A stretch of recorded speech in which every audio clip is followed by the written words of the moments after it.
That motherfucker hit me.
Burn Live, y'all. Marijuana keeping y'all connected. Hashtagging these red eyes, changing the viewers eye red, keeping underage smoking on social media. Definitely killing myself for your entertainment. Sitting here with friends and family. Shoot, y'all know how we do it already. I see I'm gonna have mic problems. I'm gonna have mic problems today. Man, look, welcome to the Another Burn Live show, y'all. I appreciate everybody coming up in here. Got the wonderful panel up here. My boys are in the house. James Longstar Madden, Money Dream. How y'all doing? How y'all doing? Chilling, chilling. We doing good. Yeah, buddy. See, y'all, we on X now. And if y'all can see up in y'all corner that we do have actually people up in here. I've been waiting so long to go back on X because I was like, most of my viewers on YouTube and Facebook comes after the show. And it seemed like something with X or Twitter for people know. It's like they come up here during the show. And I appreciate that. I appreciate everybody getting into it, loving, caring, all that stuff. But this the Burn Live show. So I know we've been talking about the P. Diddy case for 3 days. So we're gonna talk about the P. Diddy case. We're gonna talk about a couple of other small stories that go somewhat under the radar. And like I said, good talks. And then we're gonna do a breakdown. We're probably gonna do a breakdown of the P. Diddy case because I did drop a lawyer dropped a video. Let me put it like that. A lawyer dropped a video and it really explains exactly what was going down in the case. And it made so much sense. It made it easier to understand what is the prosecutors looking for and what the defenders are trying to defend against the P. Diddy case. So we'll be going through that. First things first, guys, let the people know who you are and where they can find you. Money Demon on YouTube. Uh, James the Lone Star Madden, the Pellerin Factors, YouTube, TikTok, yada yada yada, pants on fire. Okay, you can catch me on Facebook, YouTube. Y'all know where to catch me. Thank you for the hearts. Thank you for the love. All right, guys. So what y'all been up to? What y'all been hearing out in these streets before we get deep into something?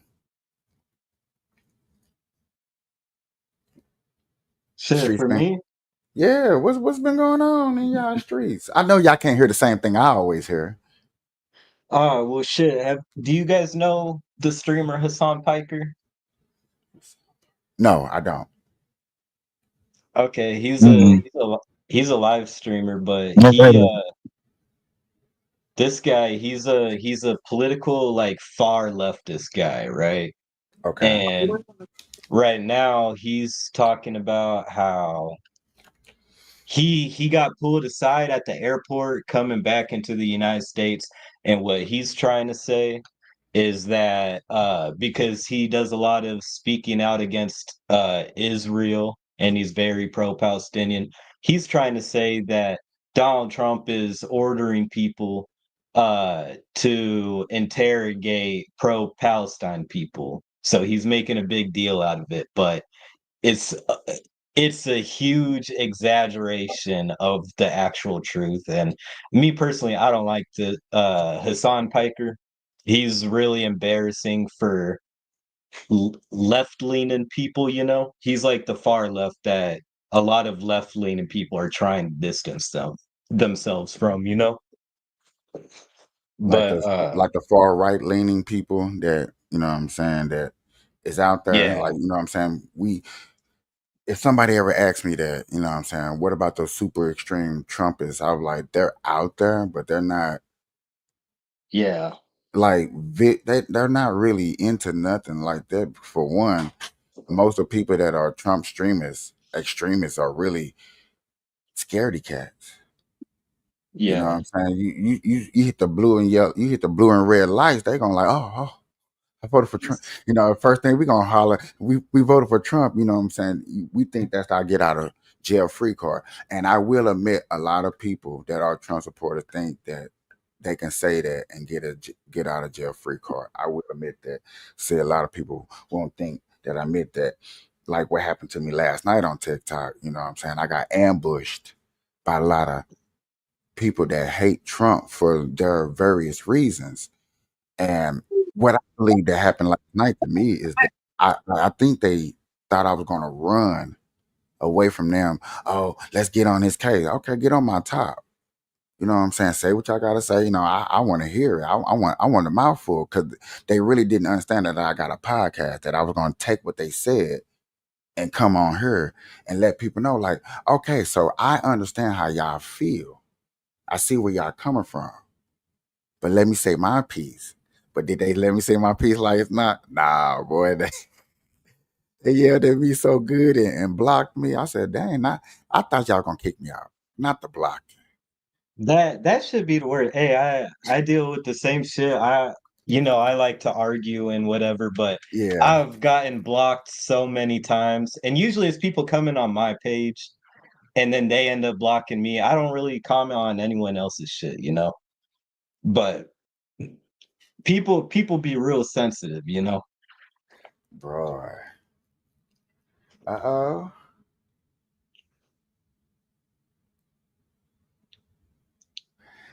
It was a tornado in Chicago, global warming.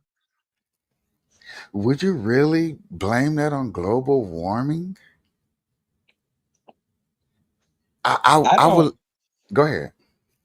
I was just gonna say I don't really That's understand crazy. how global warming works. Well, Hey, I guess.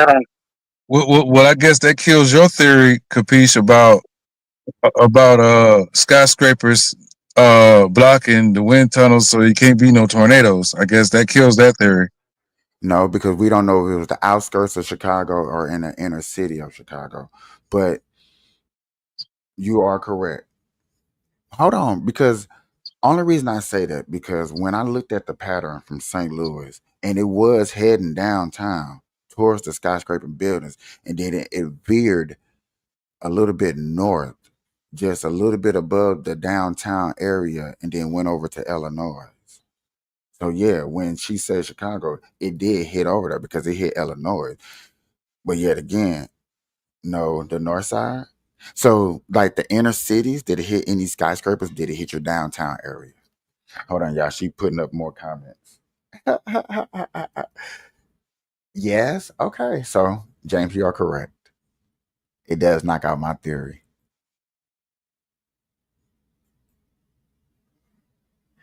Interesting. I'm sorry to hear that my hometown got hit tragically. St. Louis. That's where I'm from. Neighborhoods. I got a friend from Chicago. I gotta check up on him. I didn't know that happened. Man, I didn't either. I like I said, I know it hit my town. I know it went into Illinois. Like I did know that, but I did not know it went up to actually Chicago. That's a big difference. Wasn't there something else that happened? Like when we were on the street and someone else was commenting about some other natural disaster that hit his hometown, right? Um, there have been earthquakes. There's been what was that? A hurricane earlier this year, I do Yeah, it believe. hit Florida. So, Simmery, speed you up. Hello. We were just really just rumbling in circles before we actually start the main topics and subject. And then we had a comment because y'all like TikTok, we got engaged. We got engaged. So this lady came on her and blessed us with letting us know that a tornado hit Chicago. And James was like, well, that knocks my theory because I was like, man, I don't believe that tornadoes really hitting the inner city. Y'all remember the movie Twister? Hmm. That's a common movie, and they even got a newer version where it's twisters with a S because it's like multiple twisters and stuff like that. But yeah, it hitting a city is rare. But shouts and prayers go out to Chicago. Make sure that everybody's safe. Um, we will be. I wish there's something we can do. You see, I appreciate that. See, we need to grow because, like, you know what I'm saying? I was like, man, we can start raising money for Chicago right now. But then St. Louis would be looking at me like, man, you need to raise some money for your hometown. Yeah, they try to treat me like Nelly. You see Oh, what they do when they get big and famous. like Nelly. Hey, but man, I appreciate that, man. She have started off the show. I also before, like I said, we're gonna talk about the P Diddy. We also gonna go into the breakdown, but I wanted to go over some of these small stories that we was discussing. Where that we throw in our little small chat group that I just started. I do want to go over some of them stories because Hmm. some of them stories is crazy, and I'm gonna have to Seen drop that about the myself guys that down for. escaped. Uh, yeah, I was gonna go into that. Go ahead. How do 10 people just break free? How does that happen? I have no idea. I saw a little bit of that. They were saying something about leaving the water running. I don't understand what the water had to do with escaping them, but Yeah, I'm like, I don't know. That ha definitely had to be some inside something going on. yeah, how many people was it? All I saw 10. was the It was 10 of 10. It was just 10 of these motherfuckers running out the front door. them. Like how? Yeah, I don't know how that happens. If I'm not mistaken, the report says something about a sewer leak. A sewer leak. So like they were going through a sewer. No, like they plunged up the toilet until it overflowed, and then they put some in the middle of the water in the cell to where it bent. I'm not don't no, Mm. don't quote me on that, but that is like more realistically of what I would do, or in the sense of the fact that I would flood into the police come, the CEO come, and then yeah, I'm finna bum rush 'em. So like I the pressure of the water broke something to where they could get through it. yeah. Oh, okay. Shit, people people in prison be smart. How do they be coming up with all types of shit? Look, they got time on their hand. Yeah. Man, They just hey, sitting there thinking They of ways to break up out of there. they be coming up with shit like Glock dookies or whatever that shit's called. all right, y'all. So I got the story. I'm from St. Louis. We got St. Louis, we got Atlanta, and we got Iowa in the building. So let's get So into let's get this into story. this story. following the Attorney General urging maintenance worker malfeasance of office and 10 counts of simple escape. That's one count for each of the inmates who got away last week. 6 escapees are still on the run. The AG is saying that Williams turned off the water in the cell where the inmates opened a hole, which allowed them to reach a loading dock door. Video. Yeah, this is what I was talking about. See how I was saying with the sewer? They did something with the sewer. Mm-hmm. Where was this at? We don't know yet. We gonna break it down. Hang out with us. Hang out with us. Hey, y'all, we got a real one in the comments today. I'm gonna have to keep her up here. We got a real one in the comment. Let me get back to New Orleans. Says it in up there, I'm assuming. Shows them running out of that door and then getting away.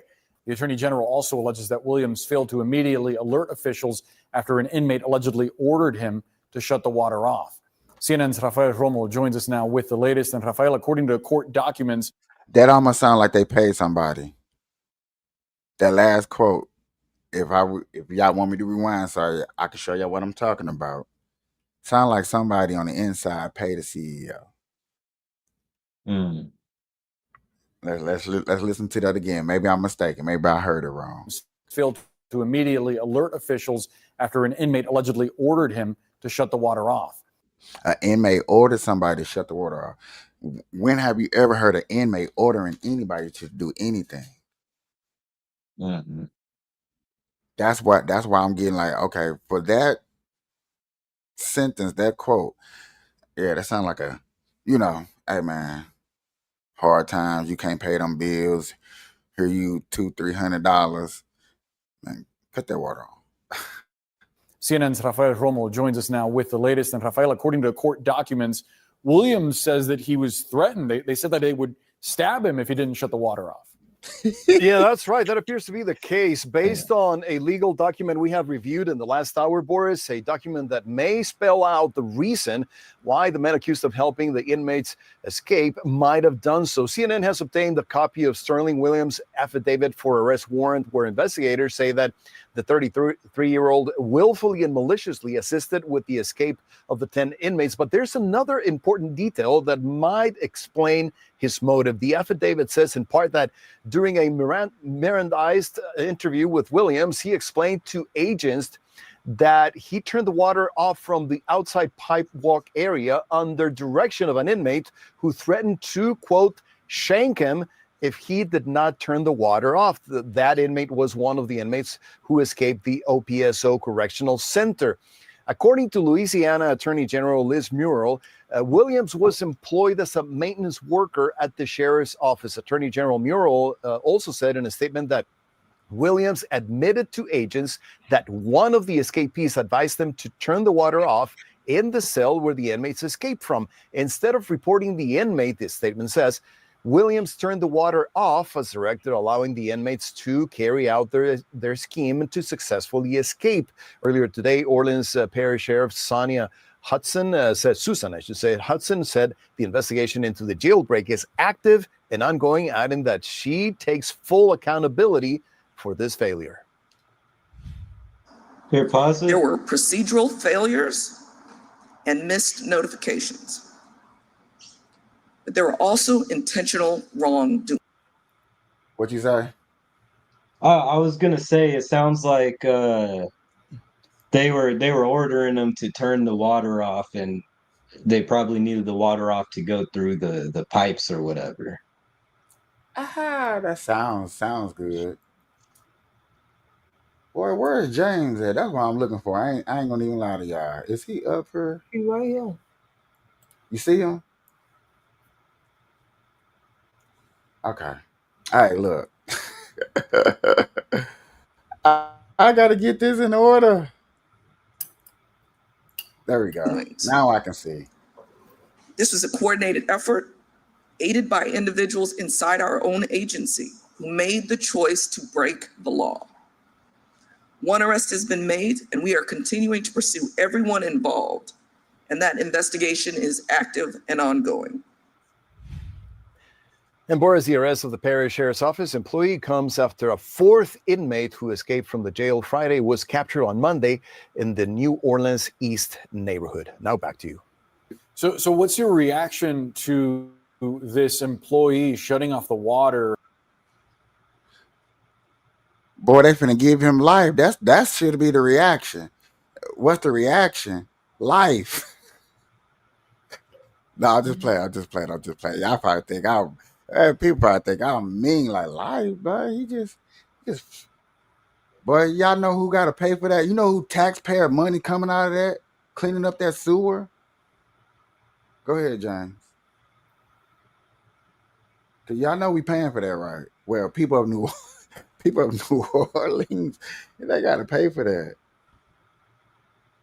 boy.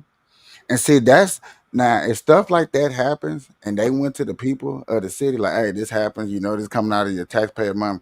What do y'all think should happen?" Boy, that boy would be sitting down. Well, he When was people, threatening, wasn't he? He was threatening to do that shit. yeah, he threatened the CEO like, "Hey, you better cut on that water. I'ma gut you." But yet again, all that Yeah. water and flooding that's coming out of taxpayers' money to clean that up. You think they're gonna clean it up for real? Really? Bro, they're gonna send a bill out. Cause them cleaning supplies. You know what I'm saying? Yeah. Even it, and I ain't gonna lie to nobody. The more I talk about it, the more petty it sounds to me. But I'm like, dang, that's exactly what's gonna happen though. Yeah. That's exactly what's gonna happen. All right. What else? What other story y'all want to cover that happened over that we put in that little chat? What about that the dude that blew up the fertility clinic? Okay, how is that in the group chat or that's something that Was it in the group chat? oh yeah. No, that ain't it. That ain't it. I'm looking. I'm just in the group chat looking. I don't think I sent that in the group chat, did I? Oh, okay. Or did I send it to you personally? Yeah, you sent it personally. Okay.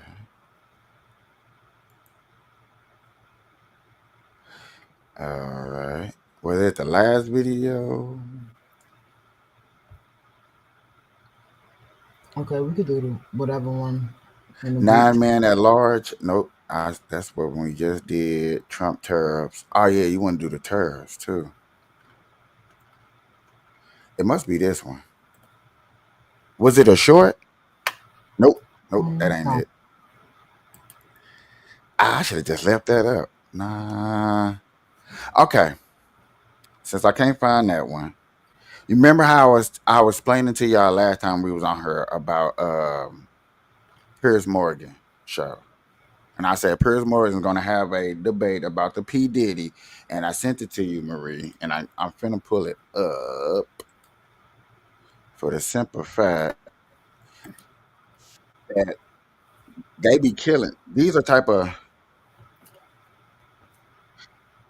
did you just resend it to me? No, I just thumbs up it so you could know which one it was. Okay. So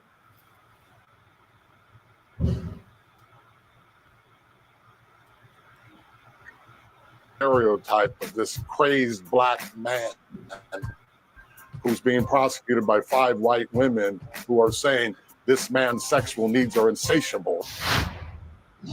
The sex trafficking trial of Sean Diddy Combs is back underway in Manhattan today, with pop star Dawn Richard returning to the stand. The Danity Kane singer testified that when Diddy did not get his way, quotes, people could go missing, close quotes. She also told the court that she personally saw Diddy drag, kick, and punch his ex-girlfriend Cassie Ventura. Well, much of the evidence so far has been damning, as prosecutors build their case that he was the kingpin in a criminal enterprise responsible for sex trafficking and racketeering. But despite that, some people believe the drastic nature of the charges could mean that Diddy will sensationally walk free.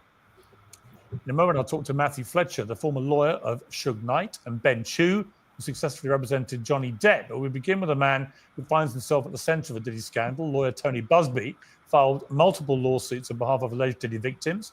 There's recently been hit with an extortion suit by Jay-Z and accused of, quotes, targeting black men, close quotes. Well, he joins me now. Tony Busby. Now y'all see why I be watching this show? If y'all just if that breakdown right there didn't show y'all why I watch this show, because he go get the most exclusive people to go having a debate with. I love it. Sure. What blackmail is real? Shaking my head. I'm not gonna disagree with what she said. Blackmail is real. But in this case of racketeering, that you are a leader, and your leadership is in a sexual act of people going across the border, across state lines, doing stuff that they technically by law is not supposed to be doing. You should be finding somebody in your own state to have fun and have pleasure with, not getting this guy that's in New Orleans or Texas or California or Miami because you in New York. I don't see the blackmail. I think you are black and you mailed your ass these charges. I think that's what you should rephrase a blackmail as, in blackmailing. I'm assuming allegedly. Yeah, I don't know. Is there two different definitions of like blackmailing and extortion? Same thing. It's the same thing? Yeah. Okay. Well then, man, I don't know, but like fucking he was doing all the crimes, you know. I I mean, don't he know. was doing he controlled everybody from testimony. Testimony about, and see, this is where I wish I can really bring up both this video and then Nate the lawyer video too, which I'm gonna have to actually go back to it. Where what we're specifically looking for as charges by P. Diddy and what they're trying to do is very easy to show and see. We see that he controlled people sexually. And by how did he pay them? He paid them by threatening them for their jobs and careers. I So, mean, okay. go She ahead. she had she had commented, I say blackmail, she had to do things to keep a record deal she was hoping for. Okay, so what part of that do we think is blackmail? Because that's not blackmail. Holding something over somebody's head, that's blackmail, right? Yeah, that's yeah. He kept telling her he gonna show the tapes. He gonna show the tapes. I'd be like, show the mother. I'm pregnant Show. anyway. He already spent and bent me. They gonna come out one day because they out now. I was Yeah. misunderstanding what we were calling blackmail. I thought we was saying that she was blackmailing him or something. Oh no. I was Well, misunderstanding. My bad. That's okay. If she would have blackmailed him, she would have had his tape, I holding his I tapes don't over his head. I don't No, think that we would be in court necessarily. Because everything would have got settled out of court.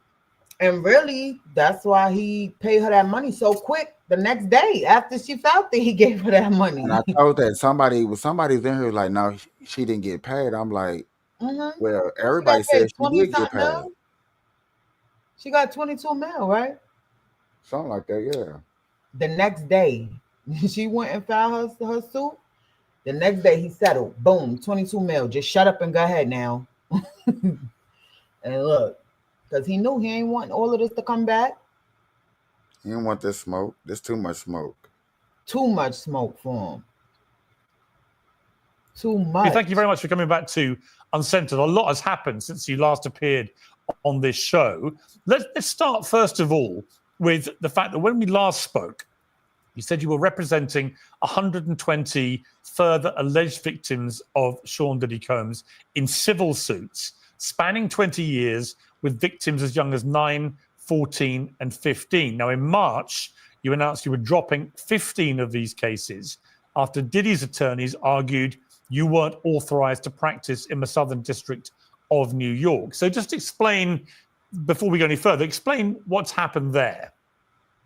Yeah, typically when you're a licensed lawyer in New York and you're accepted in one of the federal districts, it's by reciprocity, you're accepted in the others. Well, they challenged that.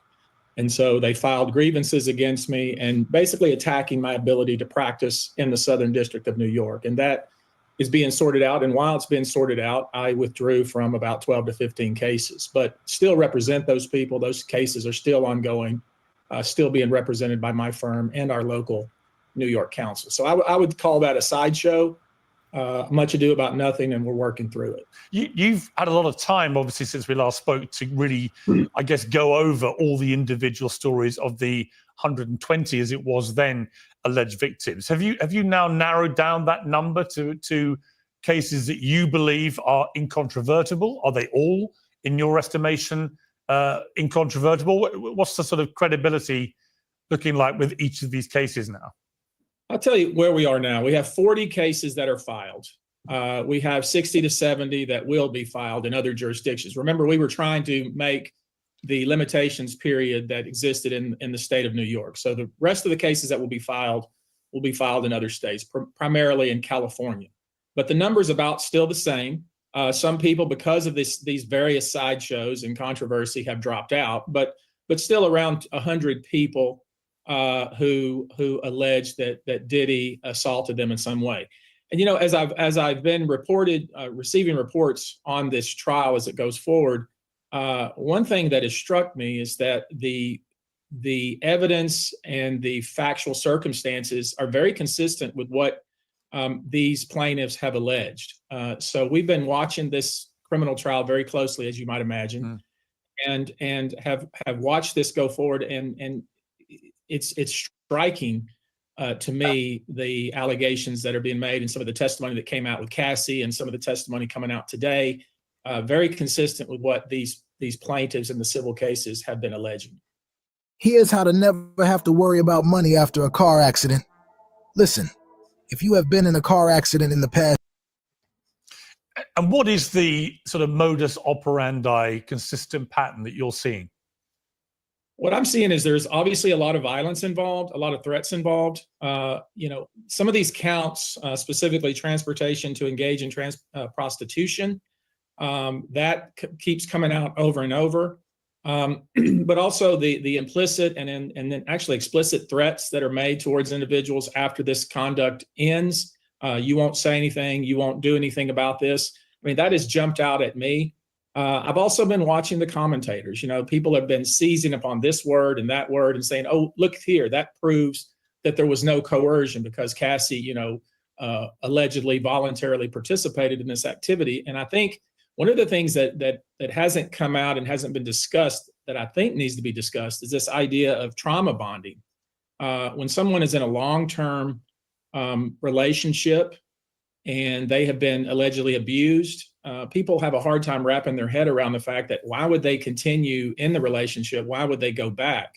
And that's classic trauma bonding. There's other names for it. When people are kidnapped, you've heard about Stockholm syndrome. Yeah.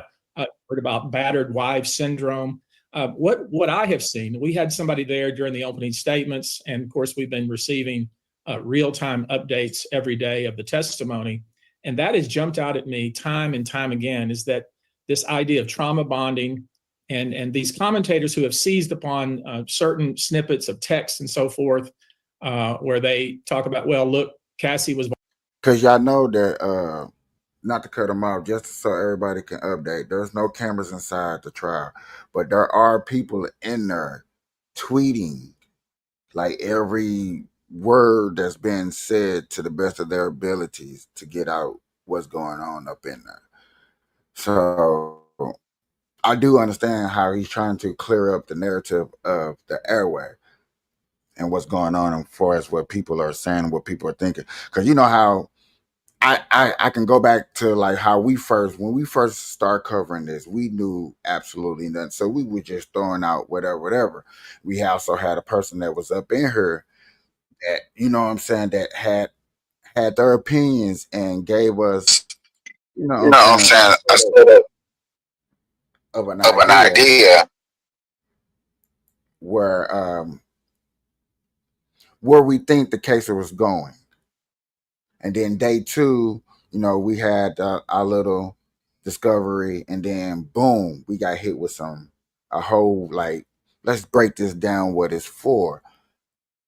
Now that we know, and I don't know if everybody up to par. If I gotta go over the video, please just let me know. Now that we know exactly what they're looking for in this case, do y'all really think it should take 11 to 10 weeks to go through this? I'm gonna start off something easy, just an easy conversation. 11 to 10 weeks. Because remember, James, I don't think you remember, James, you was like, this is gonna be done in a week.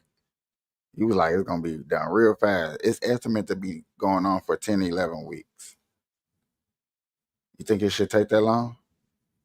You're gonna have to unmute yourself, but James, there's a little echo. Everybody go. Somebody. Anybody. No, I said a month. You said a month. Okay. Remember, I said at the end of the month. Remember? End of the month. Man, that's like 2 weeks. How long did the Johnny Depp trials take? But that took months. Yeah, this has a lot more going on. I think that it's gonna be a long time. You think it's gonna The be Johnny longer than Depp trial was civil. This is federal. Maybe, but doesn't federal cases take longer? Like, no, you don't think? Not necessarily. The Okay. reason why the reason why they have a high success rate is because they try to get the people to do plea bargains, and most of the people settle for a plea bargain. They don't go all the way through. Yeah. Do you think that he'll try to settle for some plea bargain? No, no. He's off the table now, right? Because he took it to trial. They gave him a plea bargain. He didn't accept it. He didn't want it. They gave him one. Once He you didn't don't want it. accept it and you go to trial, you blow trial. That's it. He felt he got a good chance, so he took his chances. So Yeah, they gave him. They made him an offer. I mean, Diddy is up here saying, how you say Tia?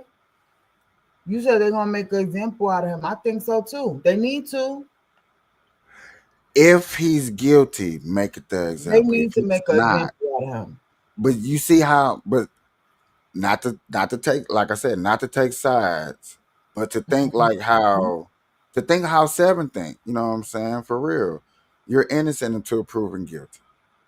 Now I know we like, but we seen that tape. I I mean, know. Go ahead. he's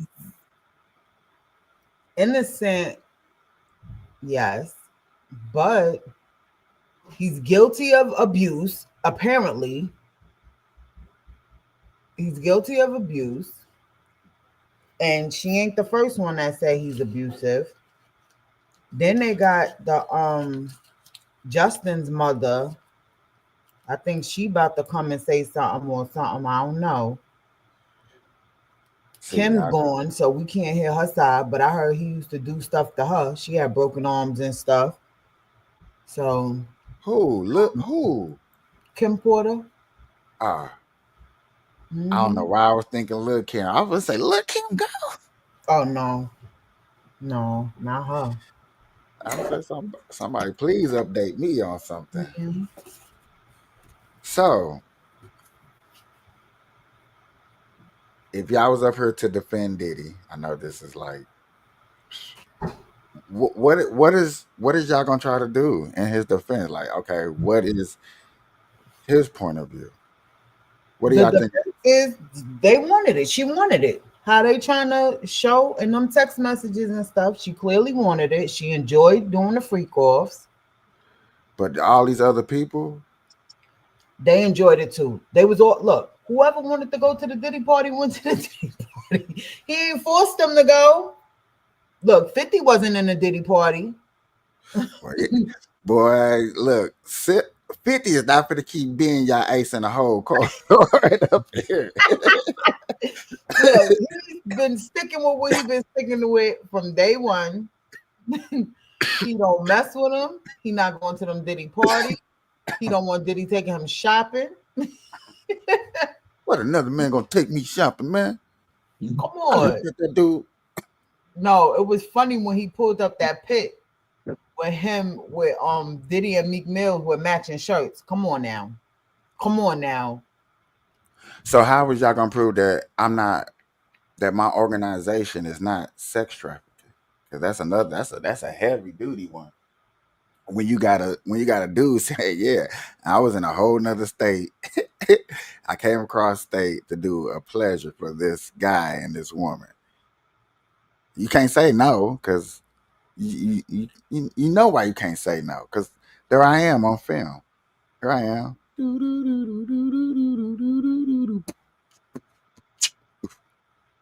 So only that though, come on, these people who didn't want a free trip. Like I said the other day, right? Women doing it all the time. Women, men, they getting flown out, cross state lines to do some things.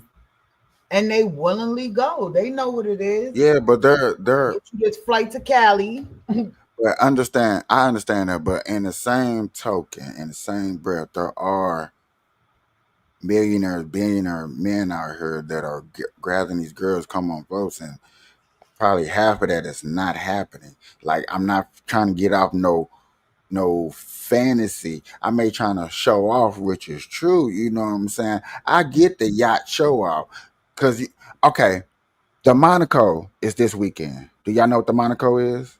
Monaco F100, one of the famous F1 races in world history. Okay, along the racetrack, they got a whole bunch of yachts. They come in. You know what I'm saying? You paying 45,000 to hit this yacht deck because you getting VIP spots of the race. You know what I'm saying? So I do understand that I'm finna go to this race, F1 race, y'all. It's pumping. Everybody in the yacht game there. You know what I'm saying? We love racing. We know we finna party. You know we finna fill the yacht up, right? Come on now. We finna fill the yacht up, right? But are we finna get off of fantasy? You know what I'm saying? As a defendant of somebody, I gotta prove that. Yeah, they got on the yacht. They went out and partied. They went and got hung out. But the fantasy, the business organization part, what about that? Can we defend in somebody's behalf? Or Especially where they're like paying for like prostitutes and shit like that. the guy said, I came across state lies and had some fun. I don't know where else to go with that one. Come on, man. We coming out there. We hanging. Yeah. We're hanging. So if we're hanging, then what are we doing? You know, we're drinking, we're partying, we're doing this, we're doing that. But yet again, the prosecutors are saying, yeah, but this was all organized through your business. You was getting, you know, this was paid. Basically, you use some of this stuff as a tax write-off too. Did he? Yeah. Yeah. That's Oh what makes it. shit. That's what makes it part of the. That's what makes it part of the empire. You. That's a lot of Mm. money. You paying cash or however you paying, whatever you paying. If you especially tax writing this off under your business, You know how them Yeah. business Diddy Entertainment, and yeah. everything is business trip. This is the business trip. That's why I was trying to explain to somebody, like, they be like, oh, rich people, billionaires, trillionaires. Bruh, you think these people take a day off? No, they don't take a day off, boy. They on work everywhere they go. Even though you see them skiing, bro, that's a business trip on me. Yeah. I only got to stay on a business trip to that. What is the minimum? 4 hours? I just got to do 4 hours. Two, if it's like a conference meeting, we all sitting here, have a big conference meeting, talk a little business for at least 2 hours. And you got the rest of the day to do what you stop playing. Tax write off. I was at work. Yeah. So now we know that. We get that mindset. In the Diddy case, how y'all gonna defend that? Yeah. In y'all opinion, how y'all gonna defend that? How have they defended themselves so far? Like what have they done so far to defend themselves? Well, right now is discrediting everybody's testimony so far. It's like, how can you believe Cassidy and anything she say when she can't even get her story straight? So yet again, was it a what y'all call a freak off, or was it just quiet time alone with me and Diddy, and she wanted to do something extra? You That's see what I'm true. right? No, I didn't use this as a what's it called. I really used this for something else. I had leftovers and I used it for something. I would think, and I'm just speculating, but these are type of, what I'm saying, lawyer skills that I'm thinking that you finna try to use to hey, did he you know, hey, my guy, he really wasn't doing that stuff. I guess Hugh Hefner was nice to the girl. I've heard Hugh being compared to Diddy. Who's Hugh Hefner? The Playboy Playboy. Mansion? Playboy. Oh, I was like that name sounds familiar. Okay. But yeah, Okay, I yeah. never heard of Hugh, degrading his women or anything. They was loving it in the Playboy Mansion. They was having I great times in there. I Yeah. don't know anything about Playboy. I think all that's just before my time, you know? Oh. Actually, before your time and still present, because you know what I'm saying, Playboy still is like well known, bro. That's an easy Yeah. documentary to look up. But yeah, before your time, but and that even before my time of going to these parties and classes, this is where it was free to be nude in America. People didn't have a problem with nudity and exposing themselves for as that. You know what I'm saying? These ladies, what they did behind closed doors wasn't all exposed. It was, you know what I'm saying? It was printable. It was class to it. Yeah. Nowadays, no class to it. There's a class to it, but we don't see that. In modern day, you just see ass, ass, ass, ass, ass. Yep. Where back in the day, you had to have class because you had to respect to go home. You had to go home to your wife. You had to go home to your kids. So yet again, when you was out in these streets back in the 70s, yeah, 70s, 60s, 40s, and all that's the good old days, as they call it, the golden days. I don't know if the 70s and the golden days, don't quote me on that part, but understand the golden days was an era where, yeah, it was nice, you know what I'm saying? Everybody got along, you know what I'm saying? Was drinking in the clubs, it was smoking on the airplanes, it was smoking in the airports, it was smoking in the bars. They was Boy, cool. Calm, yeah. cool. Beer had A great commercials, time. cigarettes had their commercials, guns had their commercials. Everybody was getting it in. Gold Rush, you know what I'm saying? And I'm not finna go into the other parts and all that other stuff. We say that for the other people. Get back into this. What we're talking about with the Diddy era is like them people. By the time Diddy got into the game, which would be the 80s, we talked all the way up into the 70s. Diddy came in the 80s, where another influence kicked in. the new generation influence kicked in. You know what I'm saying? And then the 90s, that generation influence kicked in. And then the 2000s, and then on to your generation of what you see of influence in the sex era. Mm. You know what I'm saying? It's not hard to see sex everywhere and how easy explicit it is. You know, you can go right to OnlyFans. Like, it's, you know what I'm saying? Like, and mostly time that when you see an OnlyFans person on a show, what's that show? Forever? What I think it's forever. Um, it be like that. Music is finna change. Is hip hop dead now? Are we asking if hip hop's dead right now? It really kind of is. I I mean, have. Go I ahead. don't know. I don't really listen this hip hop. I haven't really been listening to hip hop in a while because most of it is just like once they really came with all of that mumbling stuff. I can't get with that. That was my favorite. I'm young. That was my favorite era. Was like the SoundCloud and the little pumps and all that. Only because it was like a lot of fun. But lately, I haven't been paying attention to like rap and stuff like that. I've been going back and listening to like old rock music, like Korn and What?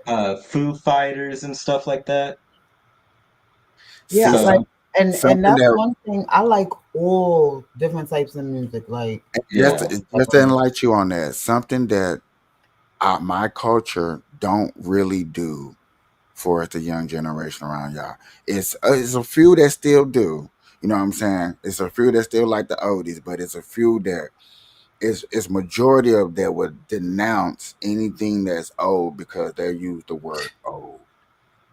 I'm Yeah. telling you, crazy. when because Dame Dash is still looked up to, and when he said it, when we made hip hop a young man's sport, I think that's where they messed up at. Now, wherever they Mhm. did that at, I don't know. I'm not picking, I'm not choosing. But whenever they did that point, period, that's where they messed up in the game. Where Mm, they made hip hop a young man's sport. yeah, Yeah. like I said, I put my kids on to the old school stuff. Like yeah, because some of the best music came from back. Mhm. Some music like that we'll never get again. Um, no. It's like I'm gonna use this analysis just for analysis. It's like a twinkle in the star that you rarely see. It's gonna always be a talent that brings back something that's genuine, that reminds you of something of old. Because without Mhm. something of old, you cannot make nothing new, Yeah.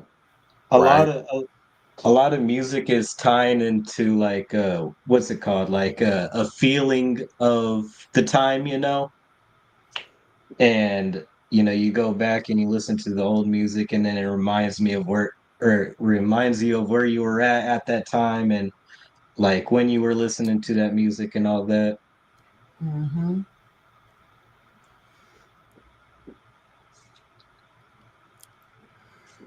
All right, y'all. What else y'all want to get into? Right. No substance in the rap. No substance in the rap. She said, yeah, Well, they they not about well nothing. There's technically Kanye.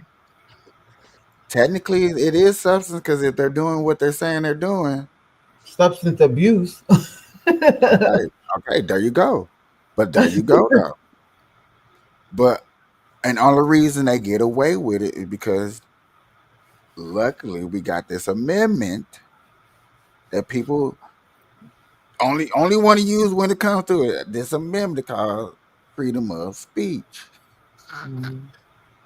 Because without freedom of speech, I promise you, some of these people would not be okay. All right, because y'all, some of y'all out there talk. too much. I tell it all. Like what time, where it did, what happened, who you did it with, Y'all which I pay did it attention in. to what y'all pay attention to what Kanye doing right now. What No, is what's Kanye? Kanye on? Send it to me while I do this story real quick. Okay. This is a story that I believe that you was talking about. Details continue to emerge tonight about the 25-year-old suspect believed to be behind yesterday's massive blast outside of a fertility clinic. The FBI is investigating the incident as an act of terrorism as they reveal more about a possible motive. KTLA5's Rachel Menitoff joins us live from Palm Springs with the very latest on the investigation. Hi there. Hi, Court. Hi, Karine. Good evening to you both. This man apparently was not on the FBI's radar, but he was certainly sharing some of his ideologies online. One expert tells me the attacker was anti-life, and he may have targeted this fertility clinic because of his views and because of its proximity to his home about 55 miles away. Oh my God. All from this explosion, poor guy. New details unfolding about the man accused of setting off an amateur bomb, which leveled the American Reproductive Amateur? Centers clinic in Palm Springs That's Saturday an amateur afternoon. ball? It's like a mushroom cloud went up, real dark black mushroom right here, and debris flying everywhere. It reminded me a lot of what I saw in Washington when I lived there during 9/11. The deceased perpetrator is identified as 25-year-old Guy Edward Bartkiss, who lived about an hour away from the crime scene in 29 Palms. Authorities say he specifically targeted the fertility clinic, likely because of his anti-pro-life views. They discovered a manifesto believed to belong to the attacker, who seems to reject life. A mentality experts say is part of a small extremist movement. The FBI today also saying this about the man's motivations. We believe he was attempting to live stream it, and yes, that is also Right. part of our. Ain't nothing Bartkiss amateur is apparently about that trying to ball. upload a live. Ain't nothing amateur about that. See there. He done blew some up. Nothing amateur. I think the amateur part is like How he made it. And it's the first time, you know what I'm saying? There hasn't been no other altercations or no other reports of bombs or even small He bombs. did a great job. He did a great job here. Mission accomplished. Like what? Okay. I'm not supposed to be laughing doing this segment right here. You know what I'm saying? We're supposed to be taking this serious. Look, but he did. I mean, he was serious. Yeah, that guy was Yeah, serious. it was serious. Yeah, but you don't want nobody bringing no lives into this world.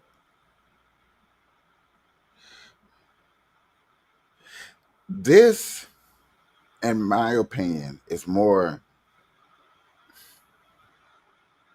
It's deeper than rap, as what we would say. It's deeper than rap. You know what I'm saying? This is you hanging.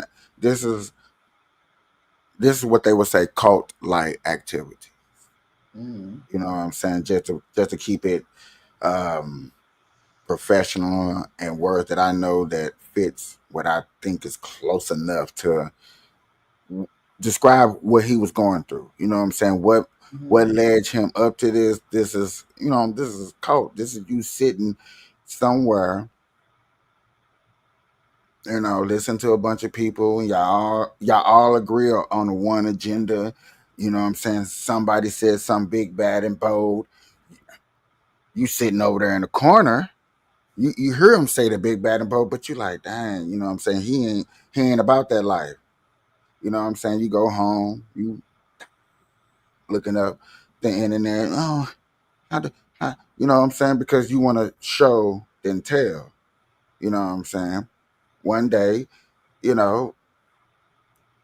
few months on down the road, you keep hearing the same old. Because in one of these things, they talk about the same thing over, over, over, and over, and over again. Down with the whatever, down with the whatever, down with the whatever. Down, you know what I'm saying? driving the person crazy. Then hey, that person in that corner that we was talking about earlier, because the leader ain't doing nothing, but that person in the corner, this is him. Yeah. Yeah. What you think he Quiet was? kid. Yeah. Come on, She dog. gonna make a He move. listening. He down. He She gonna make a down. move for him. Hey, Y'all scared? I but it ain't really all right. It's just like I really believe. Let me show them I believe because I don't have a voice. But they ain't gonna look at it like that. They just want the why'd you do it? Who's your leader? Where we going? You know what I'm saying? To be safe. But yeah, this that. You know what I'm saying? That why you think he was gonna stream? He was gonna stream right to the homies.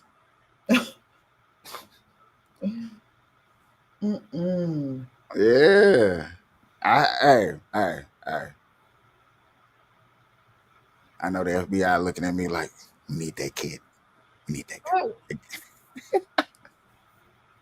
Nah, for real, bro. This is like I said, if there was more attempts that was going on in the city around, even like I said, real small stuff, then it wouldn't have been no amateur. If this like his first time he went out, like you said, congratulations, then yeah.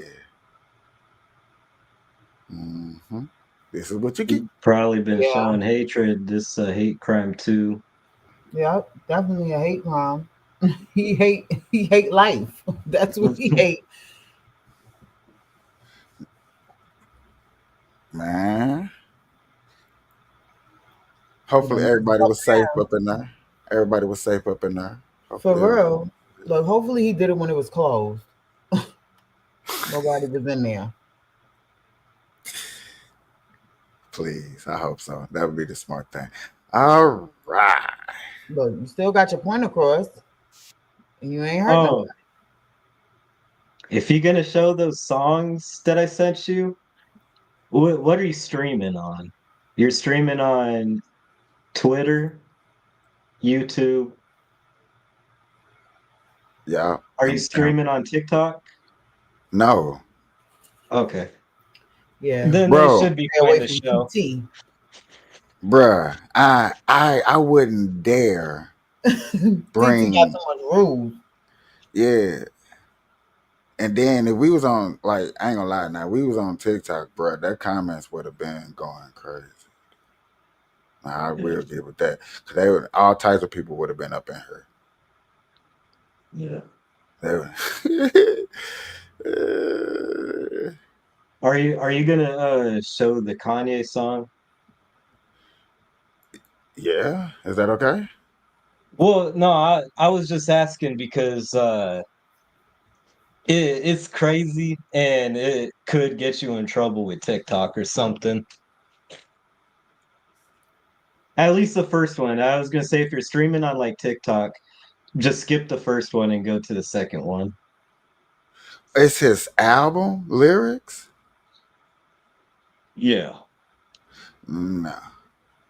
Cause even me streaming it on YouTube, that hit me because it's his songs. Mm-hmm. Yeah. Do you know what his songs are? There's two songs that I'm talking about. Do you know what these two songs are about? I have not heard of Kanye new songs at all. I am not gonna lie to you. What the songs is about? The first one is just him saying, I don't know if I'm allowed to say it on here. I don't want to get you in trouble for saying it. Hold on. So okay. Like So let me ask H8. questions. So is it got anything to do with the rhetoric that he got against the Jews? Yeah. Okay. The first one is just him saying HH, you know? Do you know what I mean by HH? I think we should be able to say that on her. Okay, he's saying His Heil name, Hitler. right? Huh? Yeah, Hail Hitler. Yeah, he's saying that. He's got Yeah, I that think we should song. be okay. Okay. Do you want to play it? No. Because I don't Okay. know. I think the song will get us in trouble, but us talking about it shouldn't. Even Okay. if we You just see, you see what I'm saying? not playing Yeah. the whole thing, playing a little snippet. I yet again, if it's that controversial, I don't know. Mm. It's gotten taken down from every streaming platform. That's See, Oh yet wow. so again. So therefore, I know we should be able to talk about it, yeah. but not be able to play it. It has to be like you have to pull up the words and we can read it. Mm. Oh yeah, you can pull up the words and read it, and then we can pull it up on screen for them to see it. That's about it. I know we can do that. You said the I don't even know how to say that. It Shaquilla Robinson case. Um, I know she did her testifying and she's out of there. What happened with her?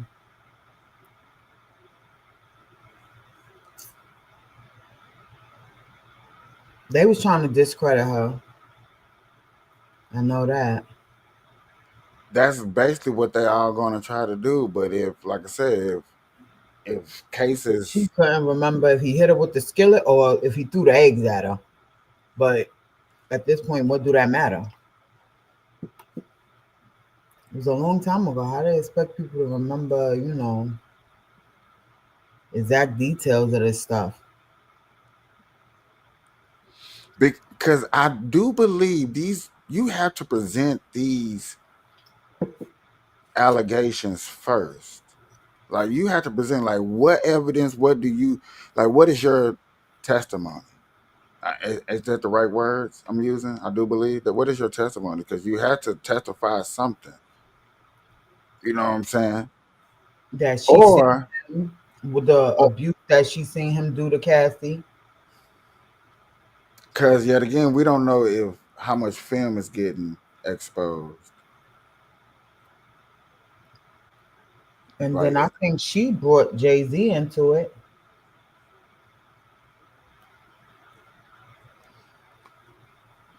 oh shit, man! All you had to ask for 60. I would have gave you 35, at least something. I'm just playing. I'm just playing. I'm just playing. I'm just playing. I don't know.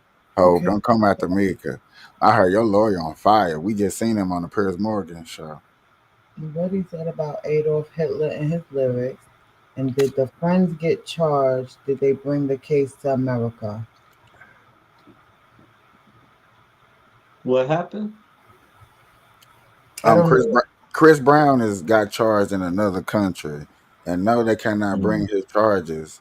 For one, no, you're not bringing no charges to America. That's not Mm. happening. Mm. Cause that means we have to That's pay for it. Who's gonna pay for that? mhm. Yeah, for real. A lot of people got to think about like when it comes to stuff like that. Who wants to pay for that? And if you know the government's not going to pay for it, you're going to make the citizens pay for it. And I don't want to pay for that. Mm-mm. Do you want to pay for Chris Brown to come back No. over here for Where he something? at? All Leave him right. right where he at. He did it over there. I don't want to pay for that. I don't care if it's a damn dollar out of my pocket. Oh, it's not that much. It's just $1.50. I don't care. I didn't do it. Stop doing dumb stuff. Cross state lines. Out the country and stuff. Come on I'm now. talking. You know they rule different. Okay, so can somebody look up this case? Because she wants us to talk about it, and I don't want to That's make her mad. Because you know what I'm saying? I don't want to get yelled at. Because I think like What? I think she's gonna Shaquilla start talking in, Robinson. yeah. She might start talking in capital letters next. Let's see. You know what? It took me to 30 years old to find out talking in capital letters meaning somebody's yelling at you. I did never know that, bro. I just thought maybe you accidentally hit the the cap button. You just Yeah. kept on, the hell. I don't put the note. Well, I do not put feelings in no doggone text message. That stuff do not work with me. Shaquilla Robinson update. Okay. Okay. Let's see. Oh, the girl that was okay. Her friends had killed her. Well, on the trip in Someone. Mexico. Oh, okay. She got alcohol poisoning. So they say. 100 million. It's All a right. $100 million lawsuit. Whoa. Send me a video real quick. Send me a video real quick. The lawsuit filed by her mother, Shalamandra Robinson, names the plaintiffs. Names as plaintiffs. Okay.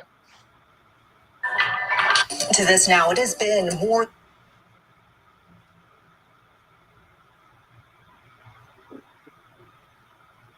Okay, we own it. Normally, nobody never really have us investigating the case on the spot, but you know what I'm saying. That's what's up. Check your check your box. I got it. I'm getting it. Y'all know I got commercials.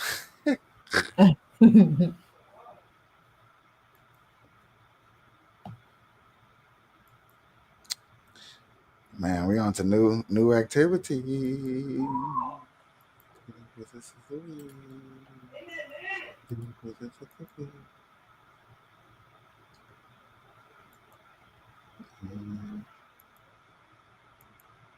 More than 2.5 years since 25-year-old Shanquella Robinson died while vacationing with friends in Cabo, Mexico, and her family says that they're still fighting for answers. Today, a federal judge heard arguments in a lawsuit Shanquella's mother filed against the FBI, the State Department, and the people who were on the trip. WCNC Charlotte's Jesse Pierre was in the courtroom today, joining us now from Uptown Live. So, Jesse, what's the latest in this case? Well, every side was heard in this case today, and every party named in this lawsuit is asking the judge to dismiss this case. And attorneys for some of Shanquella Robinson's travel companions are asking that if the case be heard, that it be heard in Mexico. United States citizen should not be allowed to go overseas, harm another, or be involved in harm with another United States citizen and come back to the United States and essentially say that they're on base, that they're not going to be held liable, accountable, or responsible. Shanquella Robinson died in Mexico in 2022. At first, friends told her family it was alcohol poisoning, but then a video surfaced showing Shanquella being violently beaten on the trip. Now her mother is suing the FBI, the U.S. Department of State, and the 6 people who were on the trip. Attorneys for the travel mates want the lawsuit thrown out, but argue if it is heard, Mexico is the proper place to handle the case because that's where the incident happened, where the key evidence is, and where 24 other witnesses are, like the medical professionals and the law enforcement who handled the case. Ms. Sue Ann Robinson, who represents Shanquella's estate, strongly disagrees, saying the conspiracy and cover-up into Shanquella's death happened here in the U.S. The convenient forum would be the forum in which all 6 of the individuals who were present in the room when the crime occurred, for them to be heard and give their testimony and have their day in court here. She also raised concerns about a trial in Mexico with a language barrier and navigating the justice system there.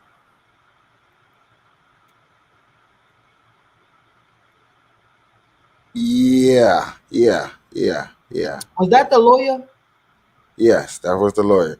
Now, in this case right here, that's a different than talking about the Chris Brown case. Okay, I'll just first and foremost, let me put that out there.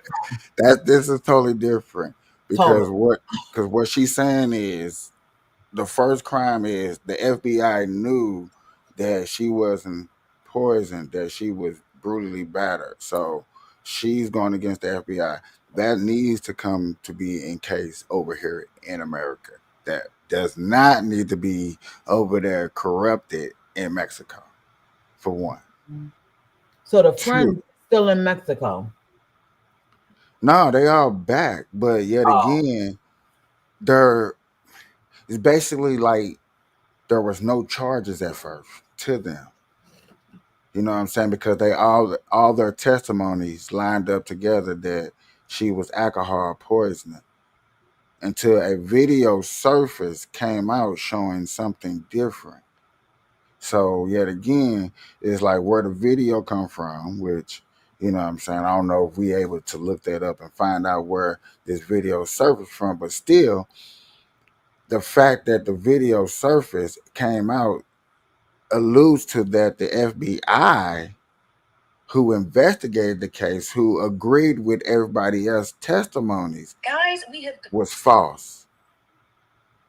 And that's where, okay, that's where it becomes a problem right there. Because if y'all all agree and the video shows something totally different, then we got to do something about that. That case needs to be drawn out.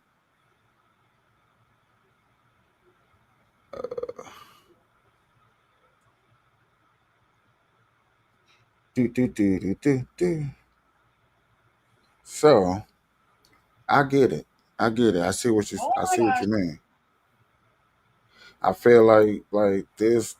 Hey, and this has been swept up under the rug because I ain't gonna lie. I remember this, but I didn't even know it was still going, and I do apologize. You know what I'm saying? Yeah, you see how Not things keeping up go, on and my. people could just forget all about But stuff.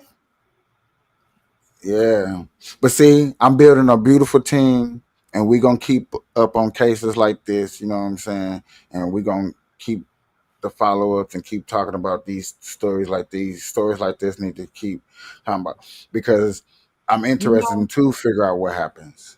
that reminds me about the Kamika Jenkins out in Chicago when she got found in the freezer in the hotel and Ooh, that nobody was knew what happened. that was a long time ago. Yeah. I can't believe I remember exactly what you're talking about. Because that was crazy. They were saying possible organ donor, not organ donor, but they were stealing her organs.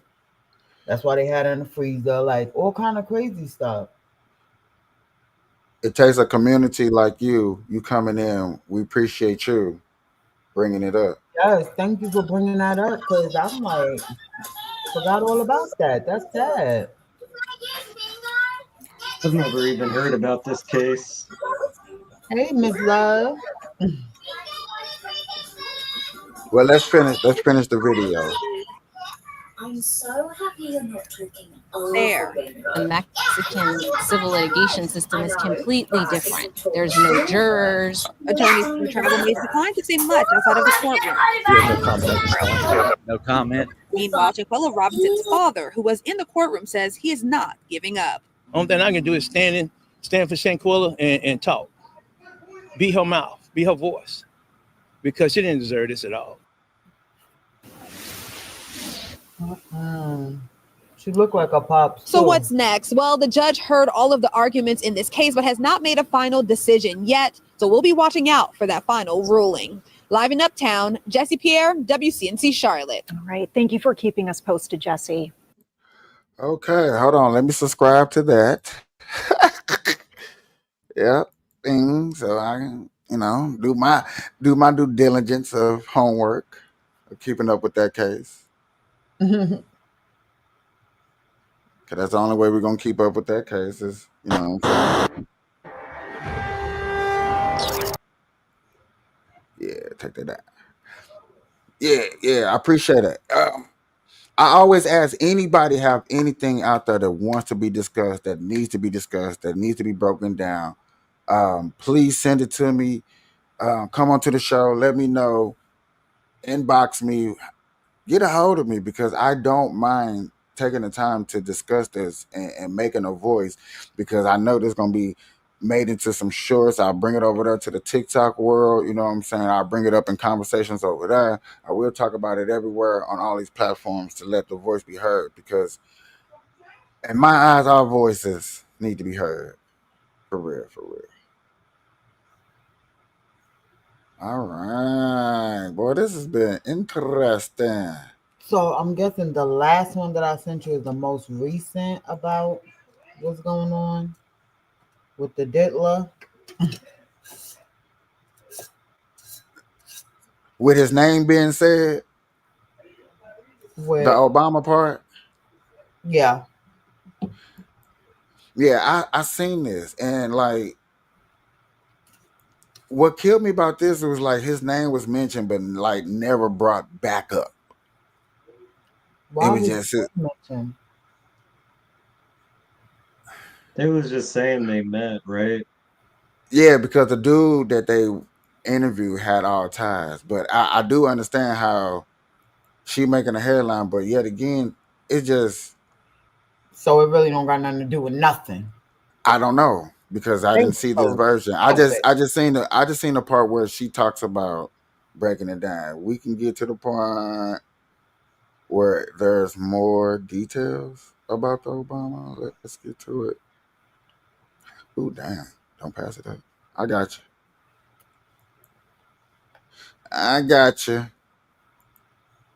But I feel you because why is the president, former president of the United States, getting brought in? Yeah, I'm gonna bring him up in something.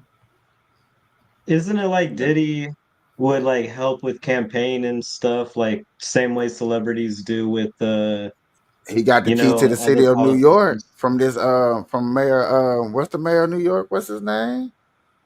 This last one? Yeah. This recent one right here? He just he got the key to the city. Take that, take Mm-hmm. that. Mm. Yeah, I And had him to, in the Diddy party too, huh?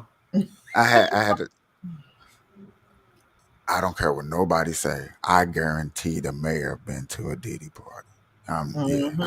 I If had to T.D. say that Jakes like was at a Diddy party, he was there, front row seats, pimping. pimping, pimping.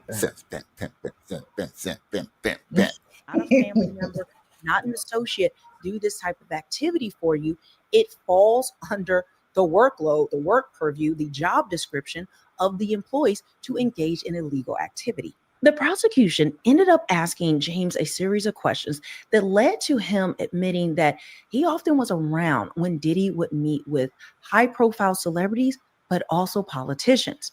Now, the prosecution asked, which politicians, who did he meet with? He said former presidents. Which former president? Barack Obama. So this is the second time that Barack Obama's name has been brought up. I'm actually working on a video that details Diddy's ties to Barack Obama, but then also, guys, another thing that was not brought up in court, but I have a full video coming out about it, that Diddy is actively seeking a pardon from Trump. Diddy is a known Democrat, right? I mean, not just a A-list or a celebrity who voted for the Democrats. He actively campaigned for different Democrats. He had the Vote or Die initiative with Oprah. He had all of these different, he was heavily involved in politics. He wasn't just, kind of like a celebrity on the side who's just like, oh, vote blue. No, he was deeply entrenched in the Democrat Party. And so now with all of this coming out, it begs to question, why in the world is he now seeking a pardon for Trump? Again, the Trump thing is not part of this case and it was not brought up in court. It has nothing to do with this, but it just to show you the delusion of Diddy, that who is an active Democrat who has all of this out on him. He now wants Trump to pardon him. It gets wild in the report that I'm going to give you guys. So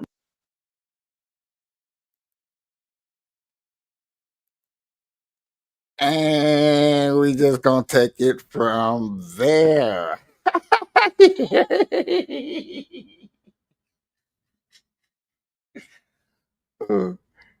I'm sorry. So what happened? So what happened? So basically, one of the people who I I guess is an entourage, a sleep around. Just Hmm. got to see Obama a few times. You know what I'm saying? P Diddy sat down with Obama. Now, what he sat down with Obama, this person don't know. But yet again, it's the fact that this person remembers seeing Obama. I I really, yeah, I really can't go into too much detail of that, but the simple fact that, you know, that's like Barack, they probably got a little business for properties or property values or whatever, book signings or I don't know, that just kind of makes sense that they would know each other. That yeah, you would see him occasionally, here and there and here, run across in New York somewhere, run across over there in California. Yeah, you'll see that. Yeah, I understand that. Yeah. But then it's the Trump part that's what I'm saying. At first I thought she was gonna say that Trump is gonna pardon or is trying to pardon. But when she Yeah. clarified that he asked Trump for an pardon, like stop playing. That's probably why Yeah. he really just laughing and he like, yeah, Trump got me. That's my dude from way back. Trump got me. He gonna get me out. Now let's see what Trump gonna do. I do know that Trump and Diddy have some sort of relationship. How deep their relationship is, I don't know, but they got like photos and shit with each other. It doesn't, as far as I could see, nothing too deep, but Yeah, which yet again, me not over exaggerating, just keeping it 100. I expect that. You expect them to cross each other somewhere and get a quick photo. That's Diddy. Diddy want to get a photo with everybody, be in that light, say that he was with that. I get that. But you know what I'm saying? It's when it come down to the business, sitting down at the table, what business did we do? I was just thinking that if Trump been in them Diddy parties, because he might have some videos of Trump from back in the Trump day Trump that has it his own, doesn't. but see, that's something. Trump has his own parties. but again, I Mar-a-Lago. Don't forget y'all, Mar-a-Lago. I'm golf it's courses. Go ahead. po politicians and like business billionaires, they got their own thing. That's called Epstein's Island. Diddy parties is for like celebrities and shit. That's what it sounds like. Hold on. No, they got pictures together though, him and Diddy, and I'm sure that there's pictures of like Barack Obama and Diddy together, because Yeah. Kamala Harris also has been around Diddy. It sounds like Diddy's just around everybody. I wouldn't say that you could accuse them of like being at these Diddy parties just because you got photos of them together. But I don't know. Maybe there will be evidence in the future. I know them Yeah. feds know. I mean, all it takes is just to see some paper document of some business transaction. But um, with that all that it take, y'all. I mean, let's be honest. Friendship photoshops, yeah, whatever. If they can prove that they had some type of business transaction, would that kind of change the outlook? Will we look at Trump like, hold on, wait a minute, Trump, he did the business deal. What business deal? Maybe, but also business people, they're just all about like networking. They Shine John for talk. the Trump and Trump name. Let What me get some happened? Shine John shoes, but put Trump name on it. See, that's like a marketing plan that if some Oh yeah. I can okay, I can understand that. I can get that. It's a little weird, but oh, okay. Sean John Trump collab on a shoe. Is that real? They had some sort of collaboration with the shoe, No, or is I'm just that just thinking an example? that's just an example of what Oh, type of okay, yeah, business. Other than that, I can just think that Diddy probably got, what I'm saying, some rooms in the Trump Tower somewhere in his name. Probably somewhere. yeah. I know Trump probably like, come on, don't put me in this. Now you want to have me at a Diddy freak off. you're gonna have somebody finna come out with a Trump rapping bars like don't put me in this Diddy. Whoever be making them Trump rap out songs be funny. I'm finna play a little bit more, y'all. Make sure you are subscribed and hit the notification bell because I think I'm going to drop it today. During the cross-examination, Agnifilo asked James why he wasn't afraid to testify about all of these sensitive events, possibly implicating him to illegal activity. Well, James calmly replied that he has a proffer agreement with the government, essentially confirming that he's cooperating with the government under legal protection. This was a significant revelation. It adds weight to his testimony and shows the feds see him as more than just a former assistant. He's a cooperating witness. Now, I don't know if he has any type of deal or I mean, what's the details are or any type of crimes that he could be tied to. But either way, this is significant. So I don't really know if it's going to impact the prosecution's case that much. It could help the defense to show, listen, this guy is only claiming this stuff because he doesn't want to get, his own charges. He's a witness for the prosecution. He's basically signed a deal or has a deal in order to throw Diddy under the bus. So can you really trust what he's saying? Which is a common thing to do with witnesses. But again, like I tell you, you can't just take one witness in isolation. You got to add them all up at the end. Agnifilo also tried softening James's image of Diddy, getting him to admit that he actually respected him as a businessman, and especially for his work with Sean John. James also called Bad Boy Entertainment like a family, noting he had genuine friendships with the people that were there. And he even talked about how, Diddy's mother, that he was kind of close with Diddy's mother and that she would come in and that she knew her and that she would, that they would be treated like family. Now, I don't know about your family, but a lot of the things alleged there are pretty wild. So, and Diddy being the man that he is, you have to think about who raised him. Now, there have been rumors about Mama Combs for many years and her involvement in things. There's even information out there. I don't know if it was in a lawsuit or not. I cannot remember. So don't quote me on this, but I know it did happen that Diddy slapped his mother in the face one time really hard. So I don't know if I heard that quote said by one of Diddy's security guards. I do remember hearing that. I do remember hearing that. Yes, sir.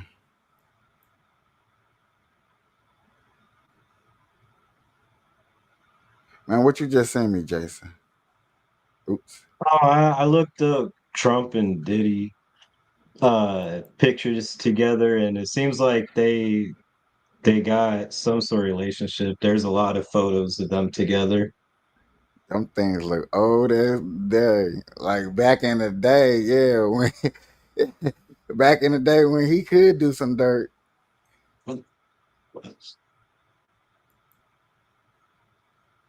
Oh, I need to learn how to use that.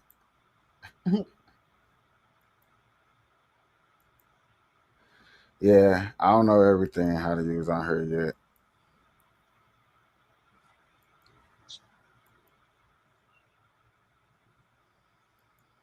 yet. Mm-mm. I almost. Sometimes I get a little lost. Oh, there we go. I was like, where the picture at? Ding. Oh, I think that Barack Now, Obama did an interview with Diddy. That's what it's looking like I for need to learn how. MTV. I need to learn how to do the. Where's the zoom in button? Somebody screenshot. I heard that. Hey, Uh, that's funny that you heard it. Like somebody screenshot it. Like that's funny.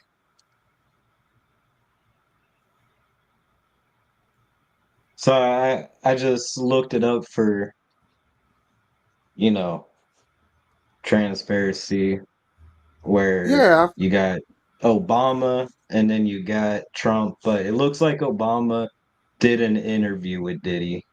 It looks like a long time ago, like I don't know, maybe like 15 years ago.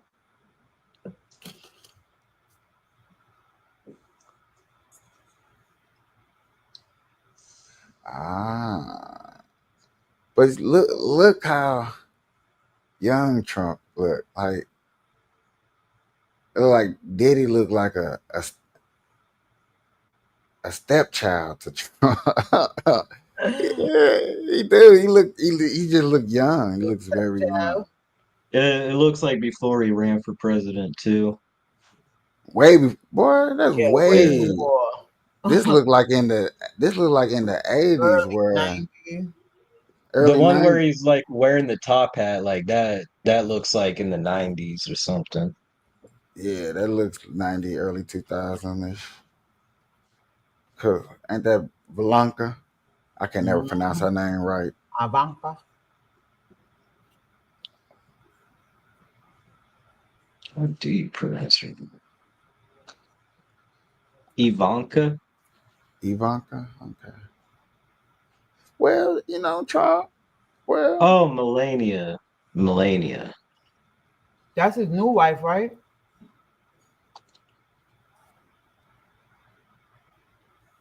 as long as my boy ain't just don't Trump. I don't even know what to say to Trump. Trump, I don't know. Just stay out of it. Just stay out of it. Try whatever you do, homie. Stay out of this one. Find something else better to do, please. Please. Because you involve yourself in this one, it's a wrap. It's over. Everybody gonna have a field day with that one. They is not gonna let it go. Yep. You better stay where you at. They gonna be, I bet you we have viewers up in here. Yeah, you's a Trump supporter. Oh yeah, woo woo woo woo. You at Diddy parties too. Now you in Diddy party. Hey, look, They done dragged you up in there. everybody that voted for Trump do been to a Diddy party. Bad. Hey, I can't wait to see CNN. They gonna show me like everybody, everybody, all of them. Well, I ain't even famous enough to get in a Diddy party.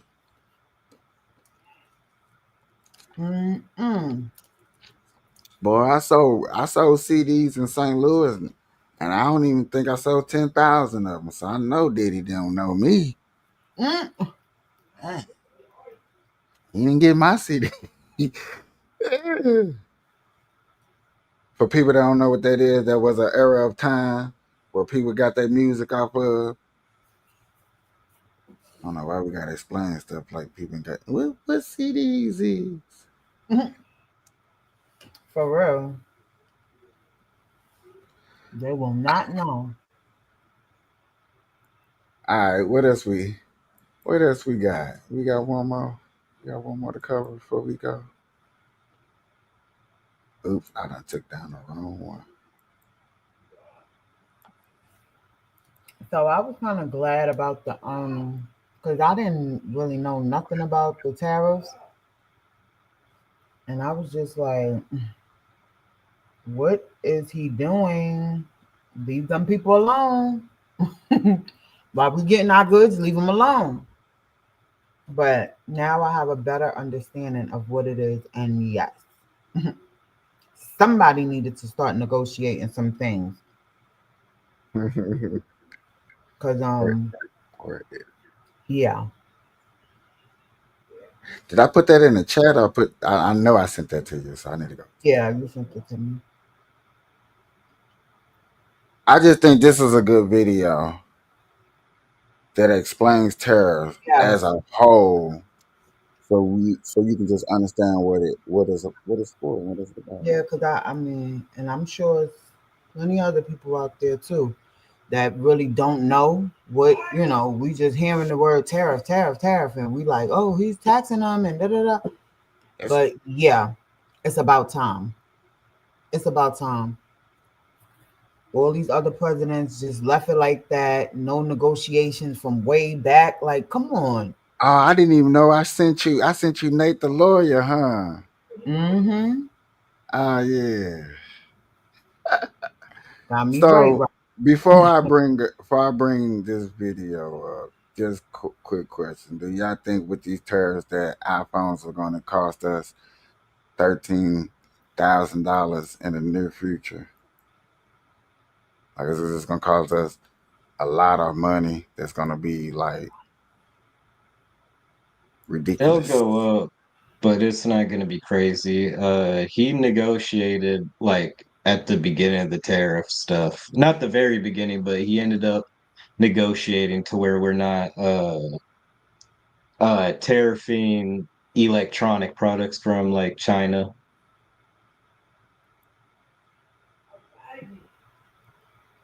So for the people that are watching, I appreciate everybody up in here for one. Let me say that.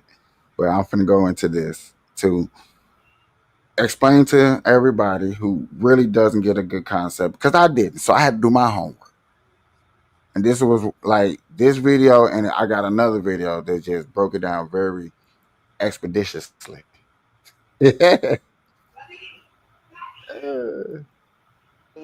Communication from some of his aides.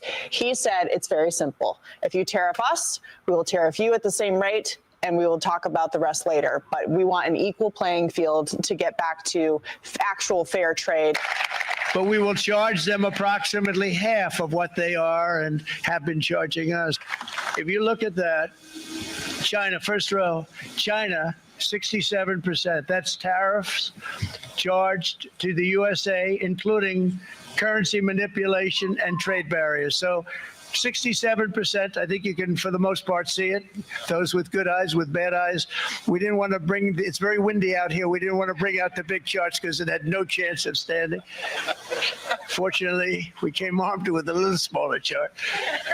So it's 67%. So we're going to be charging a discounted reciprocal tariff of 34%. I think, in other words, they charge us, we charge them less. So how can anybody be last week? Okay, let's look at the Trump tariffs and see what's going on. Nate the Lawyer, man, go check him out. YouTube. All right, welcome to the channel. Today we are going to look at the Trump tariffs. We're going to look at what's going on, why they're imposing tariffs, the reasoning behind the tariffs, how they're being implemented on a worldwide scale, and the response to tariffs. And you get to make the decision who has the better argument. All right, on April 2nd, 2025, U.S. President Donald Trump announced sweeping new tariffs that are affecting over 180 different countries. Now, the next question is obviously, what authority does the president have to issue these tariffs? Now, the Constitution answers our question.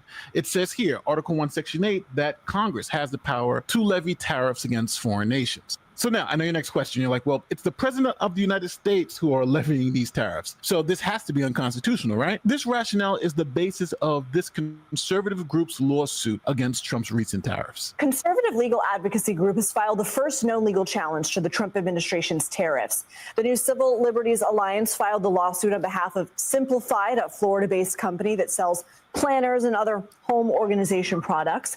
The group claims President Trump does not have the legal authority to impose tariffs on Chinese imports, which the company heavily relies on for its business. Now, Trump's authority to pass the recent round of tariffs come from a law called the International Emergency and Economic Powers Act. And this law was passed in the 1970s. Now, the rationale for this law came from an earlier Supreme Court decision from Field v. Clark in 1892. Now, in that case, a company sued the federal government claiming that Congress had given the president way too much lawmaking authority and allowing the president to raise tariffs on things like sugar, coffee, and other goods. But the Supreme Court said that the president was only carrying out Congress's policy, and their policy was dictated by the law they passed, giving the president the authority to raise and lower tariffs in this way. So the International Emergency Economic Powers Act gives the president that authority to raise and lower taxes as he sees needed based on an emergency that may have developed. Now, what type of emergency? Well, it's really up to the president to decide. And President Trump has declared a national emergency when it comes to tariffs.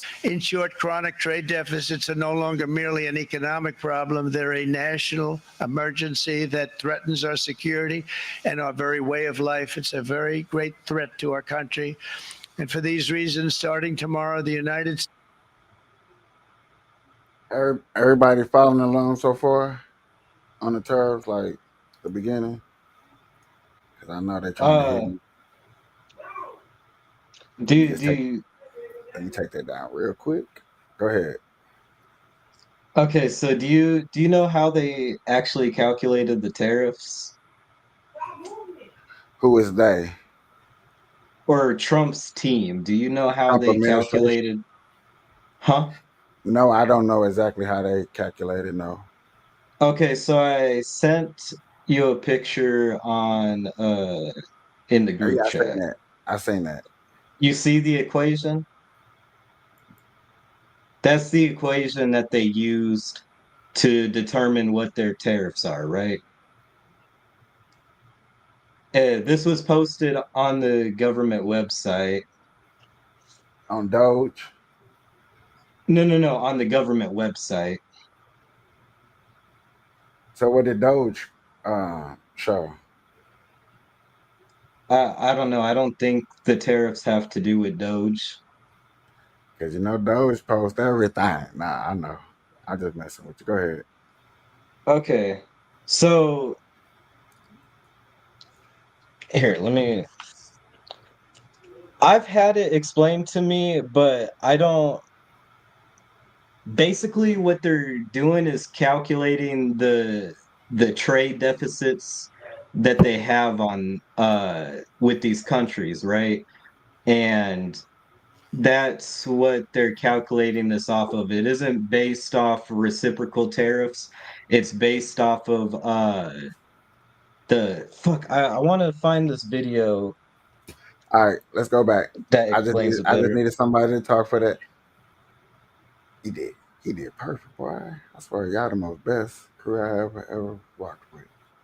States will implement reciprocal tariffs on other nations. And also, as you see here, the White House put out a fact sheet on why President Donald J. Trump declared a national emergency so he can increase tariffs. So now let's just quickly recap. Article 1 of the Constitution delegates the power to institute tariffs to Congress. Congress delegated some of that authority to the president, and the president is exercising that authority under emergency powers. Now, this is where the legal fight is going to happen, obviously. What's an emergency? What's an emergency necessary to trigger the president using this authority to tariff other nations? Who gets to determine if this emergency rises to that level? Now, there are some Republicans in the U.S. Senate who are demanding that the Congress take back its authority to tariff away from the president and end the emergency. This is a tax, plain and simple. Taxes should not be enacted by one person. So I will vote today to end the emergency. I will vote today to try to reclaim the power of taxation, the power of the tariff, to where the Constitution designated it should properly be. I should have known. Should have known. Commercials come through. And that is in Congress. So the question here is simple. Are trade deficits national emergencies? And then what about the reverse? Like we saw earlier, the United Kingdom or Australia, which have trade surpluses with the United States, why would they be subject to a 10% tax? You could make the argument that the emergency declaration doesn't apply to them, but yet Trump and his administration have added tariffs to their imports anyway. But until we get more information, this seems to be the state of play. The Trump administration published this formula, which they use to determine the tariffs for each. The Trump administration published this formula.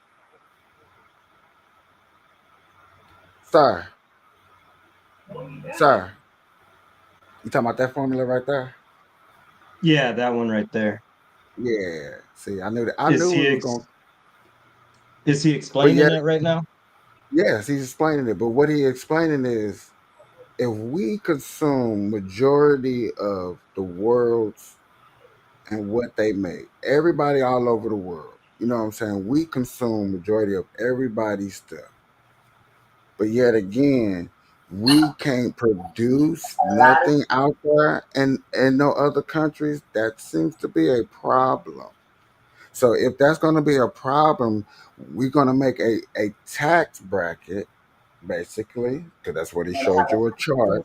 We're going to make a tax bracket to show the people like, hey, we're going to go by these taxes so we can be a little bit more balanced, because yet again, we consume a lot until we start exporting more goods out of our country, or bringing jobs, or bringing y'all factory jobs here to the country. And so therefore American people make a profit off of it, you make a profit off of it. You see the business part of it? I get that, and I understand that we're in a trade deficit with all these countries.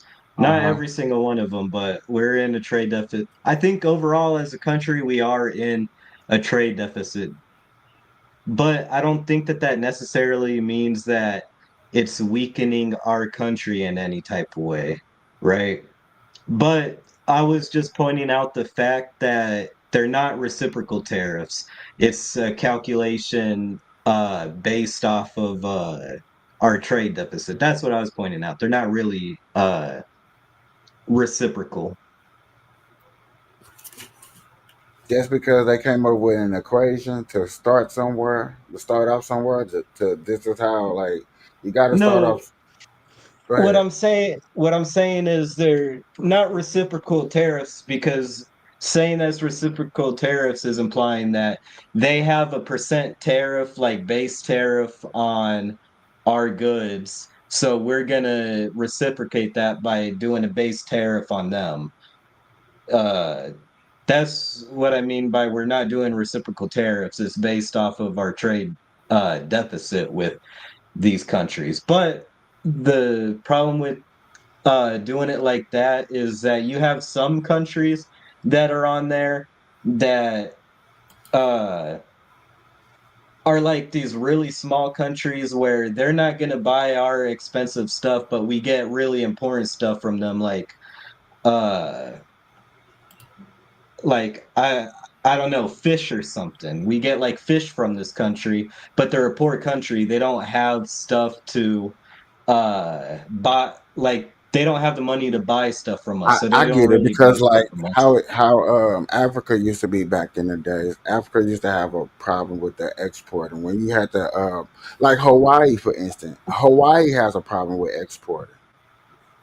When Yeah. stuff gets shipped in out of Hawaii alone, it has to go always somewhere else before it comes over to the states. It don't go just straight from the states to Hawaii. I've been hearing that, like, Yeah. that's a big issue. You know what I'm saying? And then they had to pay that. They had to pay that tax on that. Hmm. So yet again, we're trying to ship. We need to be able to make goods equal. Yet again, make our dollar stronger. Because most of these people that we're terping, that got a little terps, even though we're terping people like that's wrong. If we're securing you, if we're doing business with you, and most of our stuff comes through weapons, but yet again, y'all want peace, but we're here to protect y'all. I mean, what's the balance of the military? You get the military for cheap just because you're a sovereign country, but we're gonna be we got your back. We said we got your back. It's documented. We got your back. I feel you, but yet again, you're able to get goods off, or China, another country, can go import export through your country to get your low tariff to ship their stuff to us to get. You see it's always the loopholes. And with China, China is just not in China. They in other countries. So therefore, some of their Yeah. businesses that they ship out get different hit ups. So, instead of just Well, go ahead. I'll say this. I feel like the way it was working was fine before because yeah, we had things like Europe would have tariffs on like American cars and stuff like that, but it's because the Europe is trying to support their own economy and they need to because America already has a monopoly when it comes to trade already as it is. America has already the GDP and everything to where it's more fair for a lot of these countries or like the European Union and stuff to tariff certain goods from us, you know. We were fine before, but there are trade wars like China where it was an actual trade war, you know? Okay. I Does, mean, does yeah, that make yeah, sense? yeah, yeah, yeah, yeah, yeah. I don't disagree. I just gotta ask y'all one quick question. Do y'all want to go longer or y'all want to wrap this up? We could keep on watching it. I'm talking about the whole entire show. Oh, got you. It's on you. Let's keep the What you party want going. Okay. Let's keep the party going. Formula which they use to determine the tariffs for each individual country. So let's start with China and see how this equation worked out for China. Okay, so I'm going to start with what was China's tariff rate before all this madness started. And to do that, I'm going to look at the Peterson Institute for International Economics. I'm also going to look at the International Trade Administration from the United States Department of Commerce, which Trump controls. And I'm going to look at the Office of the United You agree these are all good resources to look at, right? These is all good, good standards, right? This is pretty good research, right? Or sorta, so far, Sorta, kinda. sorta. I almost say, I try to say, man, you know what? I messed up the whole joke.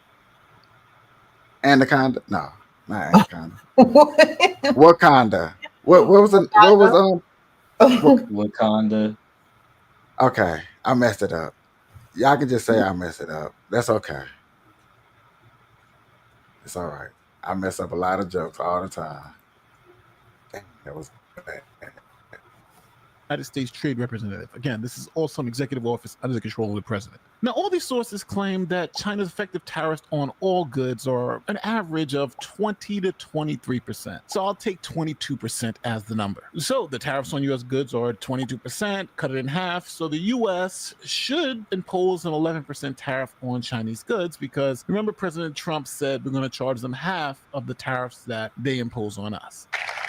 But we will charge them approximately half of what they are and have been charging us. So now that's what the markets and everyone was expecting. Essentially, and across the board, you charge us, we charge you half of what you're charging us. But that's not what eventually happened. The markets were expecting between 11 and maybe 15% tariffs on Chinese goods. But when they saw Trump's 34% of tariffs on Chinese goods, it became confusing on what this number actually represented. A comment from the White House on where this came from. The White House official telling reporters yesterday, quote, I want to emphasize here that these tariffs are customized to each country and the numbers have been calculated by the Council of Economic Advisors using very, very well-established methodologies from the international trade economic literature. We're sitting there on the desk last night. President Trump says we're charging people half of what they charge us. He puts up that now I'm going to say famous poster board. And I'm looking at those tariffs. I'm like, wait a second. I don't know the tariffs like an encyclopedia, but I'm pretty sure European tariffs are not 39%. I think I know that countries like Switzerland have like almost no tariffs, and Singapore. I think the European tariffs are like 4%. And like, where are these numbers coming from? I get offset and I start getting emails from the economists and the international trade experts I know.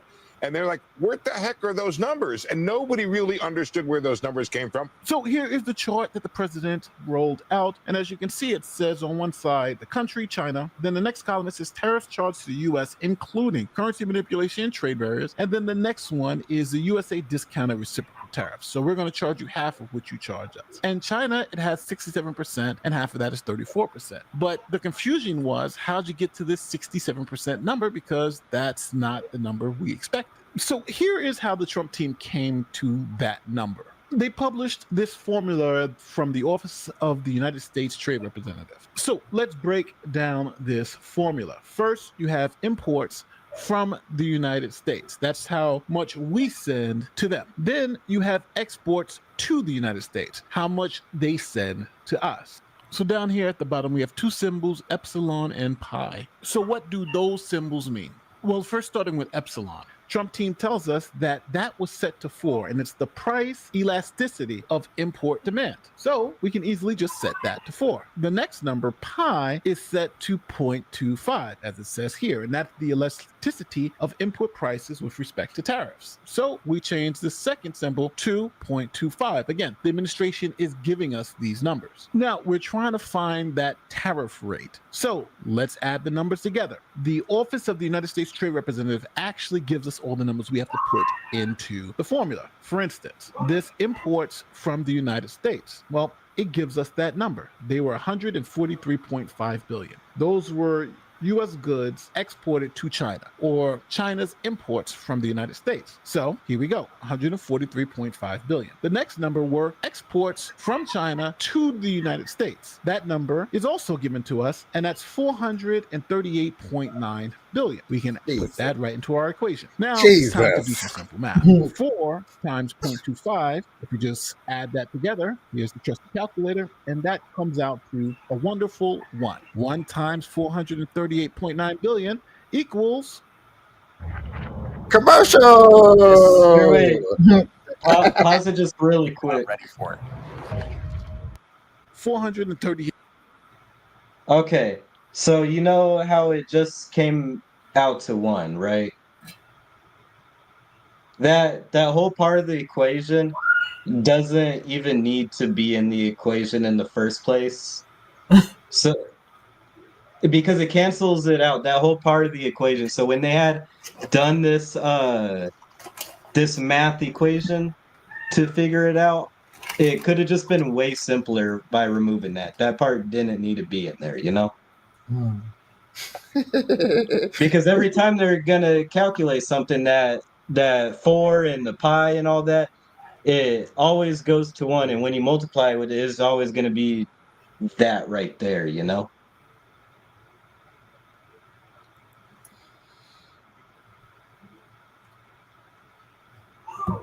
Does that make sense?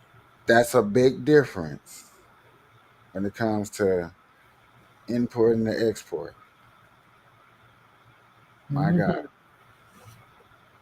My God. We like So we've been going through that. That's what we've been dealing with. for as a while, for as export since when did it happen? When did Bush? was it Nixon and China sit down and have that conversation? Because I do believe they said Nixon and China, that was the first time America and China ever sat down. I do believe. Don't quote me on that. I knew.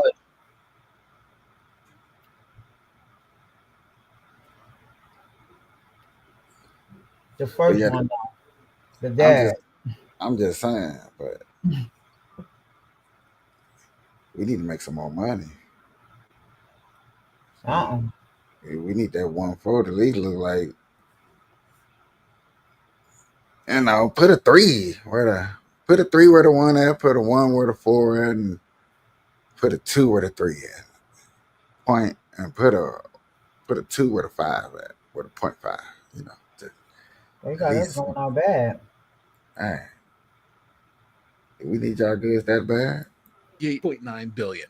That is the number. Now we can do the math up top. 143.5 minus 438.9, and that comes out to 295.4. Now look at you that. can check that number because the Office of the United change States that Trade to a 2 or Representative 3. literally has that number here. So we really didn't have to do the math, but that number is here. So now we can do the simple math, and it's 295.4 over 438.9 billion, and that comes out to a whopping 67%, which is right here on the chart. The total tariffs charged plus currency manipulation and trade barriers equals 67%. Half of that is 34%, and that's the U.S. reciprocal tariffs on China. So when it comes to countries that send more products to us, which is a trade deficit, this formula works fine. European Union, 39%. Vietnam, 90%. Remember, these are the countries that are allegedly treating us unfairly. So now, when it comes to countries with surpluses, meaning they actually buy more goods from us than we do from them, this formula doesn't make sense, because why are we punishing someone like the UK with a 10% reciprocal tariff when they actually buy 11.9 billion more goods from the US than we buy from them? So to be fair,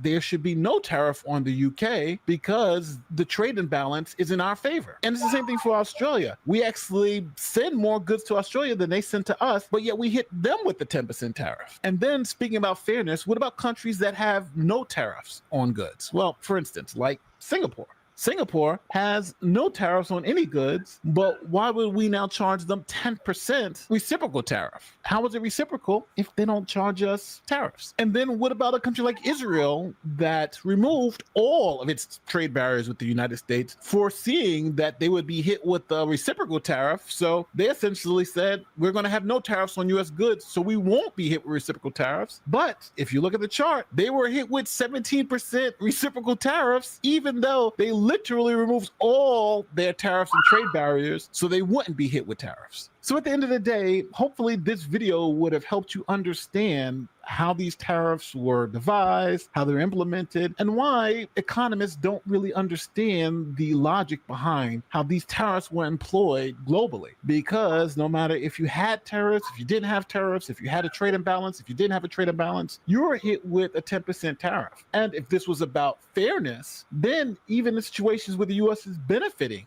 with tariffs, they still hit a 10% tariff. So it just doesn't make sense going across the board. Now, as always, let me know where I'm wrong in the comment section. Say, hey, Nate, I understand it. But again, as always, I could be wrong. Don't forget, like, share, subscribe to all the great YouTube stuff. My name is Nate the Lawyer, and I'll see you in the next one. Peace. What have you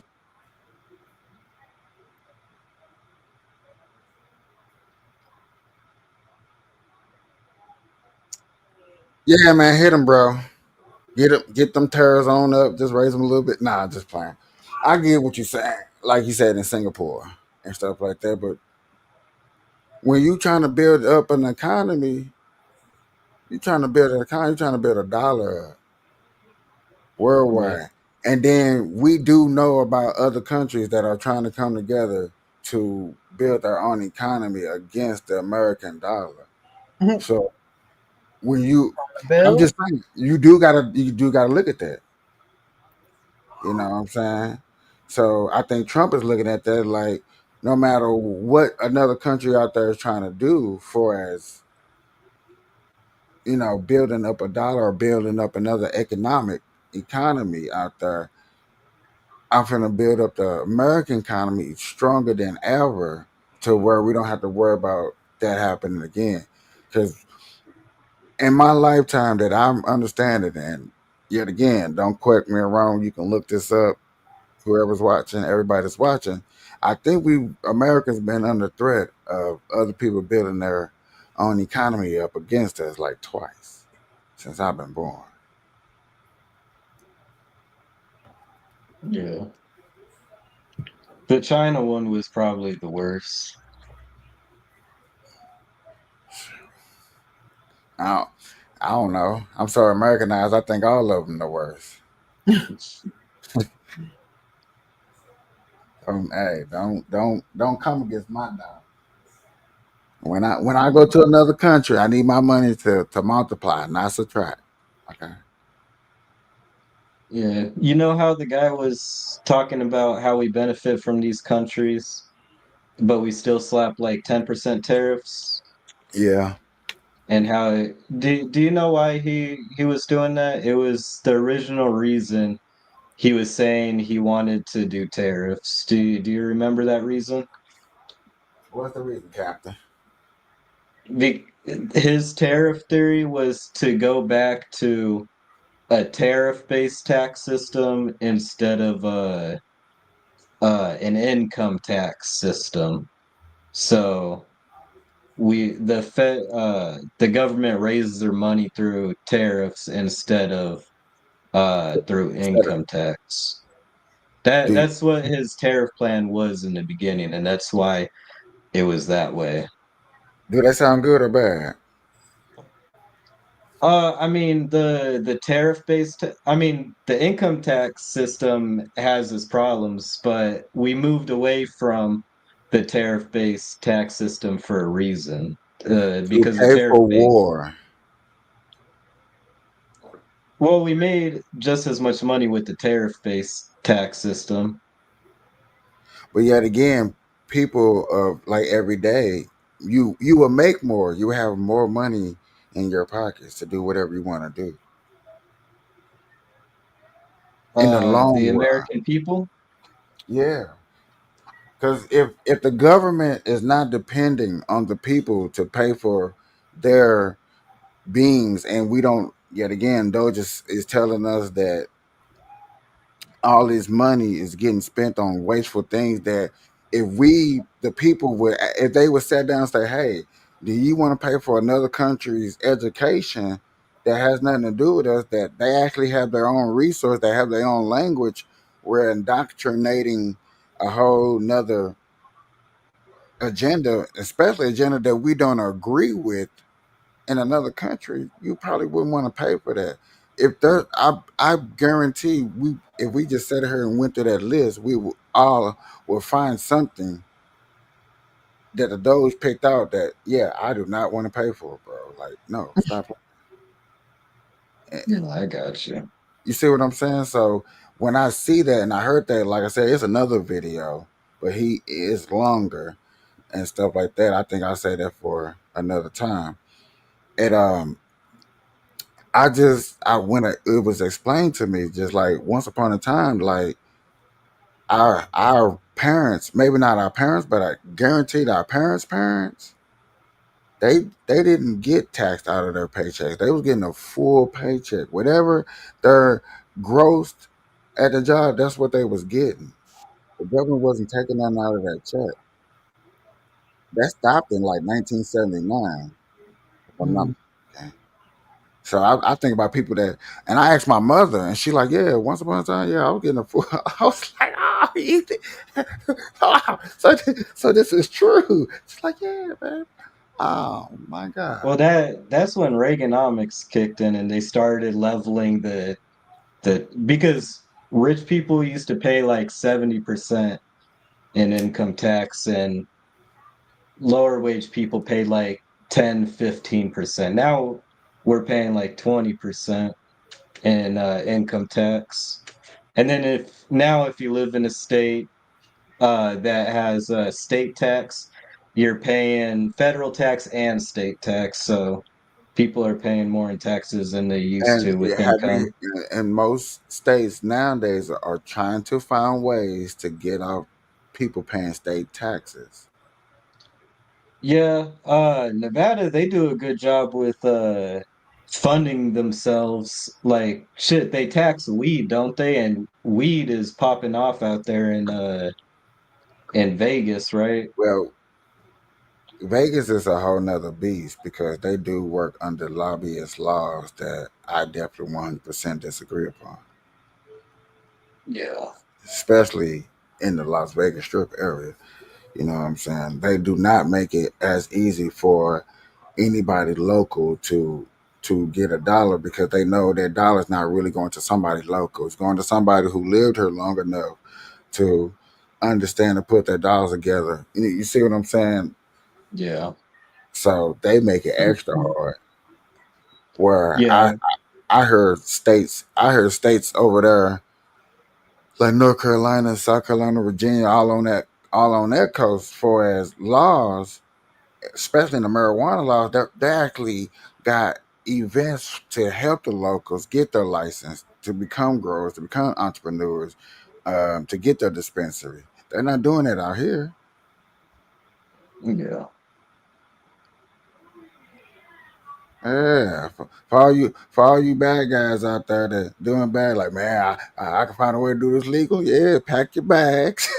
Mhm. Yeah, I'm saying, get your U-Haul truck, kiss your baby mama. You know what I'm saying? Tell you finna go to Virginia, North Carolina. I don't know. It's one of them three states. One of them, somewhere over there. You might have to look it up. Okay. But they got classes for that stuff. You know, you got to pay probably a little lump sum, but lump sum come out that you got your business license, and you got to probably live in that state. Cause ain't no way I'm finna give you a business license. You finna go back somewhere else. Mm.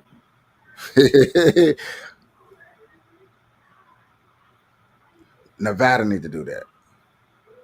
It'll be the better growth instead of us gotta shake hands with everybody that I don't want to shake hands with because I don't wear a suit and tie.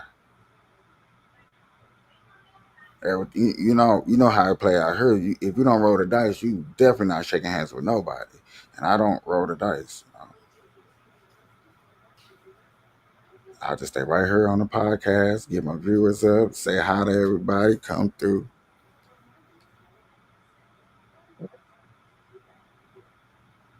Um, so what is y'all? So what else going on? What else out there? Let's see what. Shit, I gotta go out there and visit Vegas soon. I haven't been out there in a minute. One of these For the trip, probably like you said, not August, definitely. boy, don't do it. So I'm gonna try for July. Don't do it. July. Yeah, July is the hottest. July the hottest. I gotta do it in the while they out of school. Oh, that's true. Yeah. You better do it now. Right now. Right there. Cause it's right now my thing saying it's 94 degrees outside. Ooh. See. Oh. And that's in the nighttime when it get dark. It's still hot. Nighttime be like what, maybe in the 70s. Oh. But you have nighttime have a breeze. Wind be blowing that. Yeah, I can't take the heat. Hot out here. They need more trees. I might just have to give me a sun hat and deal with it. I don't understand how they punish us for stuff like that. Like y'all punish us for having trees out here and growing grass. Like For real? yeah. Dang. Talking about a drought water, and we was trying to have a pipeline of water to come up from somewhere, if I'm not mistaken, and the Biden administration canceled that. Like, no, y'all not That gonna get sucks. another pipeline of water. Cause if I'm not mistaken, the pipeline of water that is the Colorado rivers from somewhere. We share it with Arizona, California, and Nevada. And then we get like 3% of the water and some shit. I was like, well, damn. It all comes from the Hoover Dam, right? Not the The water. I'm not one. I heard it was coming from like the Colorado River. Well, yeah, the Colorado River runs down to the Hoover Dam, right? I'm not sure. I'm not gonna say yeah, like I know that. I know my north, south, east, and west, but I don't know exactly all that. I ain't geographic like that. I need to go hiking a little bit more. But if that's true, if that's right, then yeah, you know what I'm saying. Yeah. Well, y'all, this been a good one. Mm-hmm. What would y'all like to talk about in the future? There we go. We on part 3 of the Diddy. Somebody all you got to do is say part 4, and we keep it up or anything. Understand that we got a new case to look up to. Mm-hmm.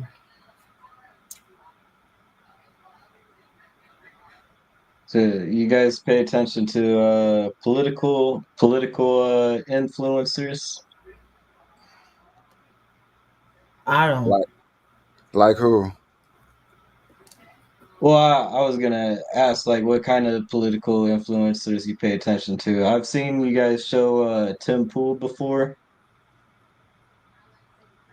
I show a little bit of him because he's more for like us when it comes to what I listen to for him for because he's you know what I'm saying he's fighting against the mainstream media coming out here on YouTube and TikTok and to these smaller platforms like this and taking over that and trying to win an election or moving their agenda in a way of the small people that's making dollars out here. That's why I listen to Tim Pool. Do you know about his Russia case? Yes, I heard of that. Him and the other what's that little lady name? It's That really more lady that about owns it's the really more organization. it's really about her. It's really about this other lady more than him because she done canceled her whole shows and don't even stream no more. Yeah.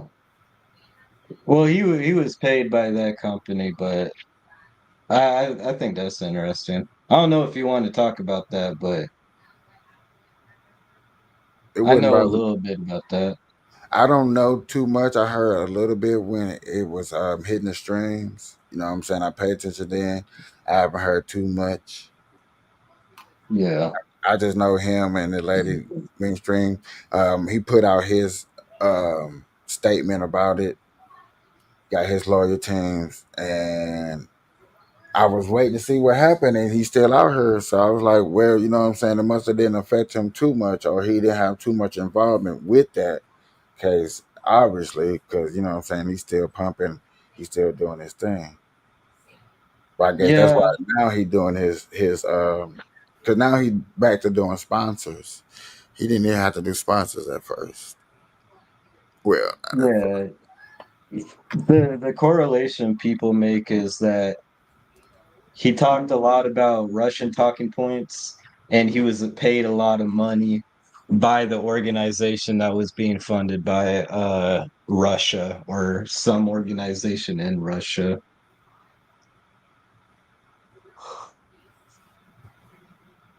Hey, I when it comes to stuff like that, it's just like I can't knock nobody to go over here and make money cross seas when we Americans get scammed by more people from other countries than a little bit. Right. Yeah. You know what I'm saying? We one of the Scamming. biggest gold pots of scams to go through because we are not experienced. We don't know all the languages. You know what I'm saying? We not credit card smart. You know what I'm saying? Majority of the country and stuff like that. So a scam easy, especially when they up in age and get senile. Because I was covering a couple of the videos because a couple of them videos had just, you know what I'm saying, had just went super, super viral. So it was no, I couldn't have no choice but to cover it and like that. But you know what I'm saying, I I look at some of us like, yo, I can't not like the Chris Brown incident. You know what I'm saying? Is we don't know what happened to your boy over there, but you gotta understand that, yo, you went across seas, however long ago you did your thing, because you know what I'm saying, you was a wild child and you tried things, you did things, and you do it ever, and you got away, but you didn't get fully away because you got investigated. You got people investigate. Can't just be going to places and thinking like, hey man, I'm gonna get away with this, or I made good money over here, but I did this bad business. Somebody gonna come get you. Laws are different. Brittany Grinder, you okay? You can smoke a hookah. Right. You can smoke or whatever through airport over here in America. I understand, I get it. But you can't smoke over there in Russia, especially when he's about to go to war with another country and your country's in its way. How long they had over there? A year? That's They did crazy. a only wrong part I did is it was cold because she said it was when she washed her hair. Man, I wouldn't wash my hair. My hair, it'd have been locked up. Bum, blah, blah, blah, blah, blah. Shoot. But I get it. That's just how I look at it. When it comes to business, you know, I would love to one day be on her, which I'm like, hey, I got a deal for us. You know what I'm saying? We finally finna go get a paycheck. But you know what I'm saying? I told her I wasn't gonna do it without the squad because, you know what I'm saying, this is the squad that they seen that when they wanted to sign me, hey man. Yeah. We gotta learn Japan though. Ching bang ding dong. Ching bong. Learn Japanese. Yeah, man, they want to speak Jap. What? You ain't gonna learn a little Jap? But they Shit, pay. I tried learning that language. It's just a completely different. They paid. Okay, just hypothetically speaking, they paid you $200,000 a year, 60 episodes. Okay. 60 episodes. They're gonna give you $200,000. But yeah, you got to at least be able to speak a little, and you got to speak. Yeah, you got to be able to speak a little bit of their language. Boy, you gonna hop on it. Are we comparing this to the temple situation? No. Oh, okay. I just speaking Well, in like yeah. I just speaking like in the Tim case of like him doing business with Russia, but yet again, he walked into something he probably didn't know fully it's gonna happen. Maybe we could talk about that. I think that the Tim Pool thing is uh at the very least interesting. It might be. You know, all I gotta do is I'll look into it, you know what I'm saying? I'll do my due diligence. I mean, shit, actually, all of these social media political people, they're all in it. Like we talked a little bit about that Hassan thing. I could talk all day about that guy. That guy's got some crazy shit going on, you know. Really, But all that's these political people do. but I mean, I just found out where Patrick Bay Davis came from. He came from the pyramid scheme. Who's that? Patrick Bay David, a podcaster. Is he the guy with like the file cabinets in the background? Yeah. Oh, he's got crazy shit too. Yeah. I don't PBD. know everything about that guy, but I like his interviews. Like when it comes to him, it comes to the interviews. Like I like his interviews. You know what I'm saying? No BS. I would bring up people like that for certain causes. Like if I'm trying to make a point that, for instance, I was telling C Marie about Scottie Pippen. Like a lot of people don't know that Scottie Pippen and Michael Jordan really didn't get along. You know what I'm saying? Us people that just watch the game and just watch it on TV, we don't know. But you know what I'm saying? That interview, you know what I'm saying? I can, if somebody was arguing like, oh man, they got along, no, they didn't, because Scottie Pippen in that interview said that, hey, how many times did they have dinners after games? And he held up 0 times. Like that yeah. blew my mind. I was like, dang, the person that helped you get them 6 rings, that person that after you left, you became a bum, Jordan. Pippen still was playoff potential. Still, you know what I'm saying, still holding it down. You that just shocked me. You didn't hold no dinner down, you know, no dinner. You had to go out to eat. Too busy gambling that you couldn't hold it down with your boy? Like that was just shocking. So when it comes to Patrick Bay Davis, which you know what I'm saying, he's one of those podcasters that you was talking about. Yeah, I will go for him for stuff like that. I pick and choose how to use them for as what we're talking about. You know what I'm saying, or what subject. Yet again, the tariffs. I would use him for the tariffs to explain because he explains the tariff. He got a tariff video that I think is magnificent. Yeah. So yeah, it just depends on what topic and subject we're talking about. Yeah, I got you. There's like certain people I go to hear about like news and shit. There's other people I go to for, other Like oh, reasons. What do you think about old girl? What's her name? Lyndon that exposed Hillary. I mean, Kamala Harris and all that money she raised, and that she still owed people. Who? What's that? Linda Lynn? You don't know who Linda Lynn is?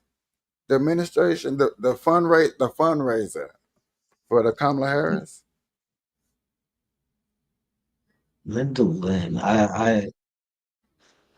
Maybe I have to see a picture or something. I don't recall. Yeah, boy. See, I I know that there was things going on with the Kamala Harris. What it was a campaign, right? yeah. Yeah, I Because I know I had about that. only reason I bring that up because it's not really big. I mean, she went on podcast after podcast after podcast out of her mouth saying that she was the main person to help raise the $1 billion. Like I was explaining to other people that she broke history on. Remember, she broke history. No other campaign has raised that much money. She was the main person that was getting them donors. Give me that money. Give me that money. But she's also the same person that's going out there saying that there are people that donated money. There's people that worked in the field that knocked on doors that never got paid. They're still asking where their paychecks at. Yeah. Okay. I'm gonna have to check that out. Maybe that's something we could look into or talk about. Boy, we'll be on here for another 3 hours when it comes to this politics talk. And they gonna be over here just looking back and forth. What he say? Hey, What he say? What he say? What he say? Because that's why I I'm trying. That's why I'm huh, trying to get you on my podcast. There's topics that I really want to talk about with you, and go really in depth on. Maybe like uh-huh. stick to one topic. Man, you do like I do. You better pick a time, pick a day, and say, let's go. Okay. Okay? Are Because, you streaming tomorrow? yeah, so far I'm Okay. off tomorrow. Okay. We'll figure it out.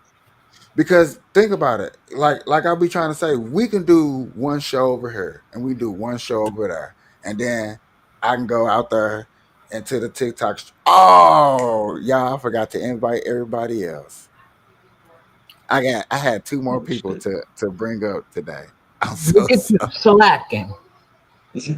Hey, listen, I got my feelings hurt for the first time on TikTok last night. What happened? What? Huh? What happened? Oh man. You remember old boy that showed us the his background and everything at his job? Mm-hmm. I was up in his live getting off work and we was kicking it, chilling. And first of all, it was strangers. You see how I'm keeping real, I'm keeping so 100 with you. It was strangers, we was kicking and chilling. And then his crew got on there and they all like, I don't speak about politics. It really wasn't about politics. I was speaking about how we need to change the mindset of just these black people, like we are Americans. Quit all Mm-hmm. this culture, explaining all this race baiting, and them statistics were disappearing, stuff like that. So then, like I said, all his crew got on there and they got to like trying to tell me about myself, how I'm ignorant, I'm dumb, and this and this and this. And I'm like, okay, I'm gonna let y'all speak and I'm gonna hear about it. But as soon as they all of them got done, they all blocked me. And I was like, oh, They Oh yeah. blocked you. they blocked me. I said, y'all cold. Y'all okay, icebreaker. Dang. So y'all, I was like, y'all ain't even get a chance to defend myself, say anything. Okay, cool. You know what I'm saying? I remember that. You know what I'm saying? It's not like I'm gonna be in live. They're gonna be, what I'm saying, they're gonna come across another live, they're gonna hop up in there, they're gonna be all up in the comments. And then I'm a speaking, how they're gonna all try to hop up there. No, don't speak your piece because y'all blocked me. We're gonna play reindeer game. Yeah, And blocked me. I keep trying to tell people don't play reindeer games with me. Boy, these just TikTok, boy. It was just a conversation. Mm-hmm. They got all in their feelings. I loved it. I loved Politics it. and religion get them bothered. Oh, I had a good Bible study this morning though. What? Yeah. Brilliant. No. It was somebody else. I haven't been in Make It Make Sense. Boy, I told you, boy, I don't know where they went to. They must have said something. They must have said something. Who? I don't know. Oh, you know what I'm saying? I believe people like Make It Make Sense and all of them, after a while, they know how to take a break from TikTok and not let Mhm. TikTok get a hold of them Yeah, and that take too spirit much. gonna You get know what on I'm them saying? like, get up off of there. Yeah. So I I Mhm. I, I respect that they probably know how to do that, and they probably do Mhm. that from time to time. You got to. Me, me, I'm not me. I'm over here. Like if I ever get like truly, truly, truly in my feelings about Mhm. TikTok, Well, you know the TT. you know what I'm saying? I just stay over Still here. know. It was just that selective group. Groups are gonna be like that over there in them streets. Mm-hmm. I don't know. That's why You I know, don't play with it. Cause it is what. that certain friend group, and that's Hey, real nice. it is what it is. That's. I mean, Nice. that's those the rules of the games. If you're allowed to do it, then you know what I'm saying. Those are rules. That's how you play the game. Mm-hmm. Being real nice. I'm glad I guess got my YouTube streamers over here. I appreciate y'all. Y'all the Mm-hmm. best. Mm-hmm. Oh, I don't care about them TT streets like that. It's not that serious. anything else? Or do I need to go look on YouTube real quick? Cause I found nah. This is interesting. I appreciate this. I might have to see how to chop it up so I can get my what's it called? What we didn't talk about. Only thing I haven't did with y'all is police cams. Mm. Girl, you never did the one I sent you. Of the police cam view. Mm-hmm. Hey, I don't be thinking people be. You sent me. I'm trying to see. Mm.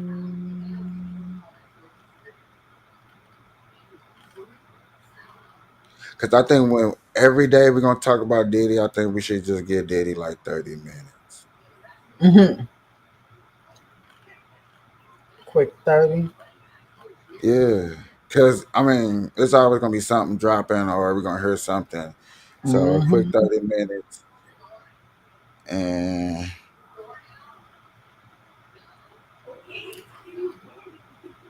oh y'all, you know what? I'm not even gonna lie to y'all. Not gonna lie to y'all. I love y'all to death. Okay. I love y'all. But I am missing the Caitlin Clark. Who? I'm missing the WNBA Oh. game. CC, I know CC. I got it. Yes. I'm gonna send you something to look at something. But other than that, y'all, I love y'all. Last words, because we gotta get out here. I know I don't miss like the first half. Yeah. I appreciate everybody coming through. Pieces. Um, if y'all want to talk in that group chat that I made, we always can. You know what I'm Mm-hmm. saying? Always call and talk about other things to prepare for later content. Until next time, y'all been beautiful. I enjoy y'all. We out. Peace.